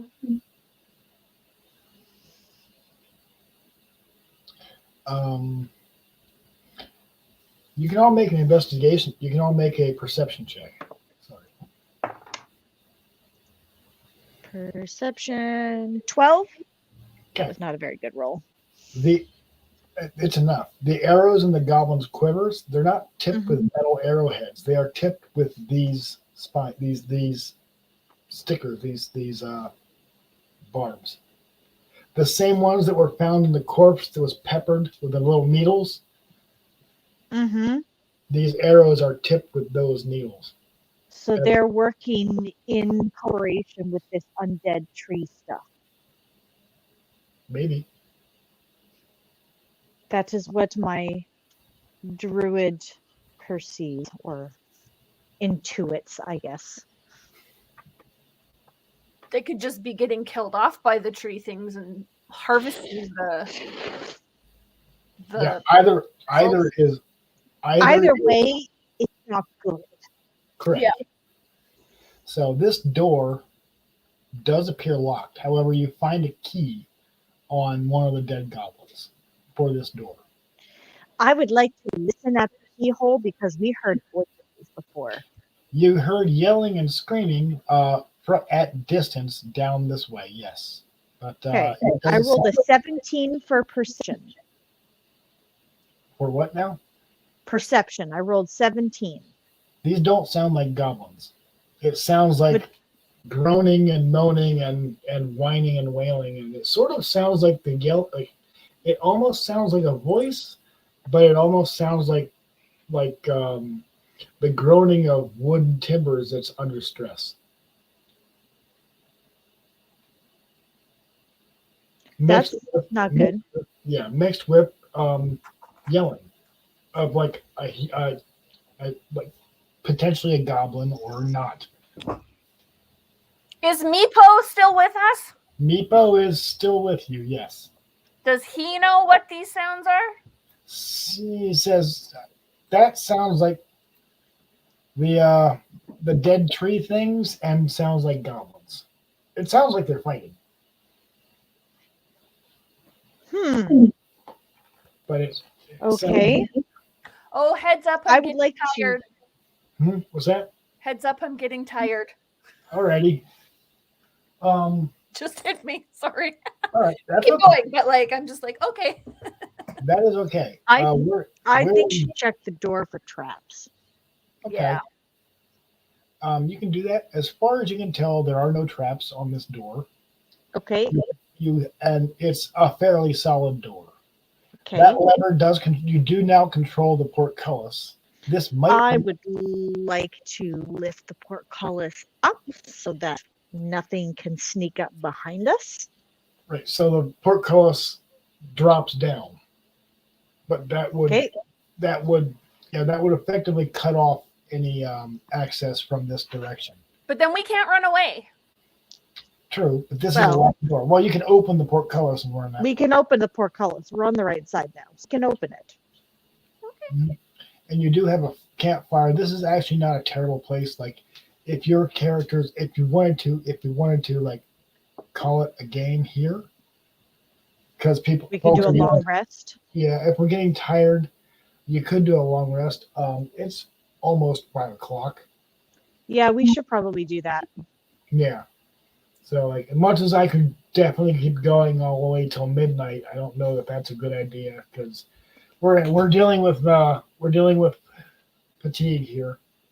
Yeah, I I have think to we say, should though- call it here. Today went way faster than last time. Yes, it did. It did. Like I Um, don't feel like we've been playing that long.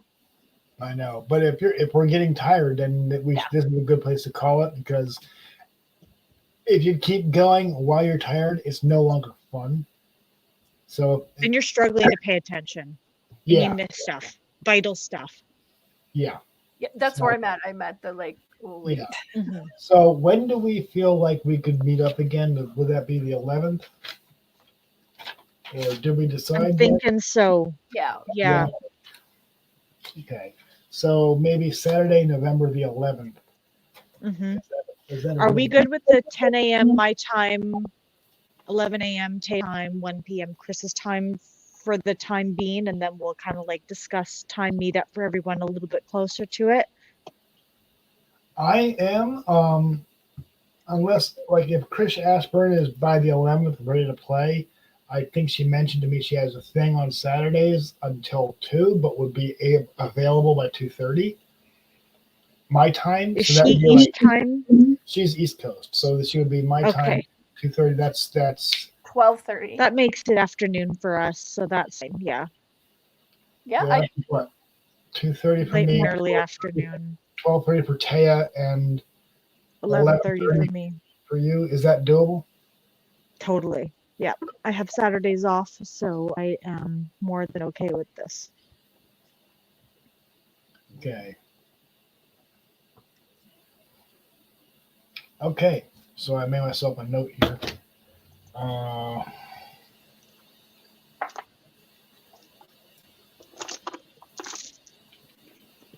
All right. Well, I appreciate y'all being able to play. I'm sorry this is a slog. We should definitely think about maybe finding a suitable virtual tabletop so it will be a little bit more interesting. I think that this might be a good idea.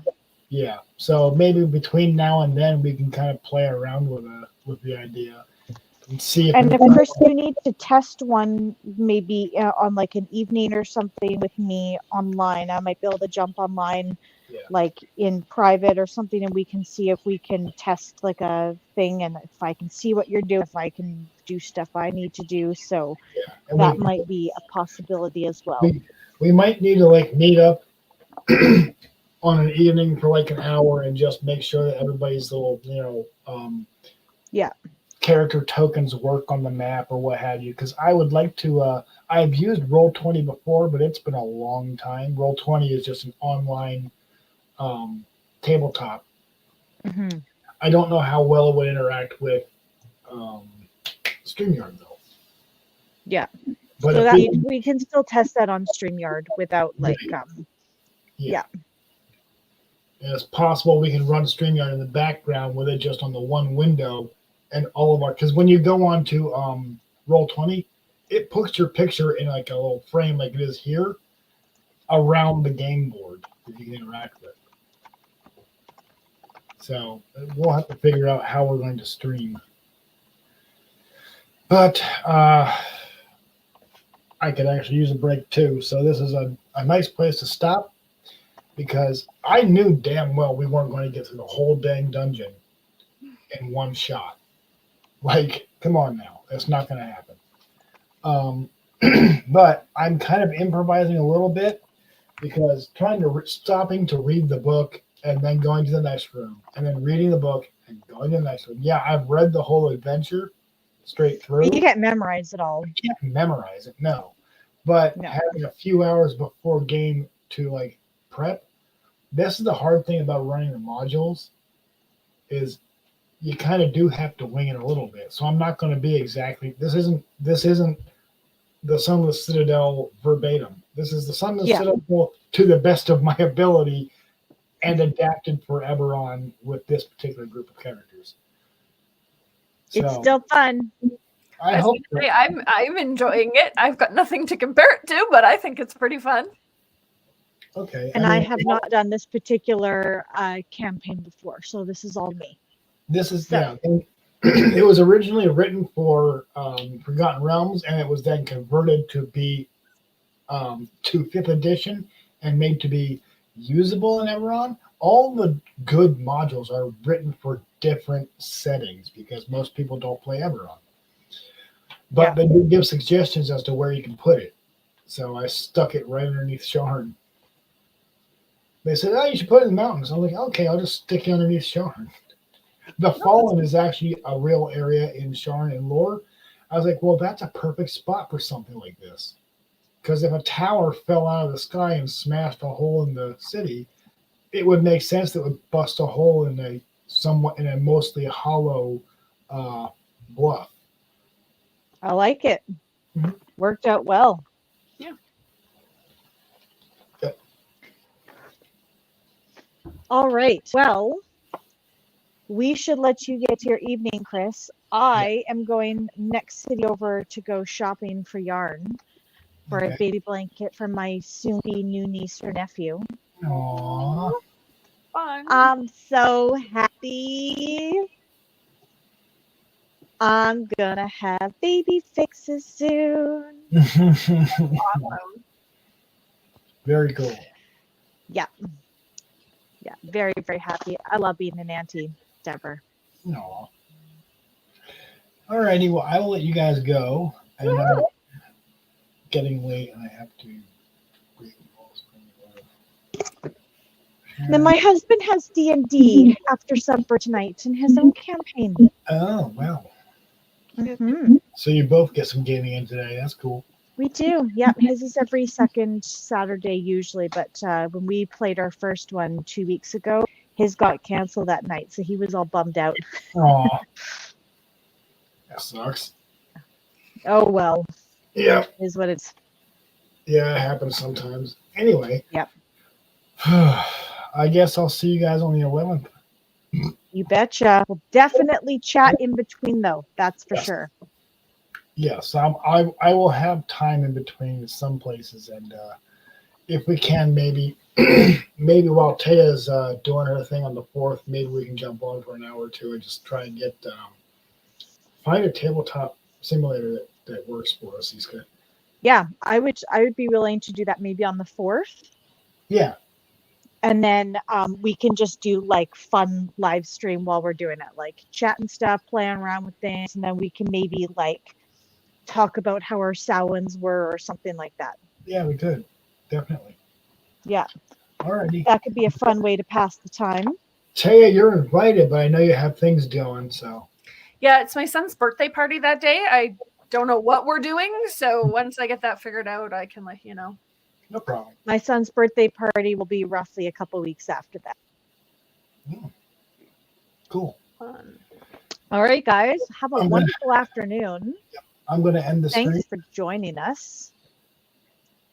It was fun. It was fun.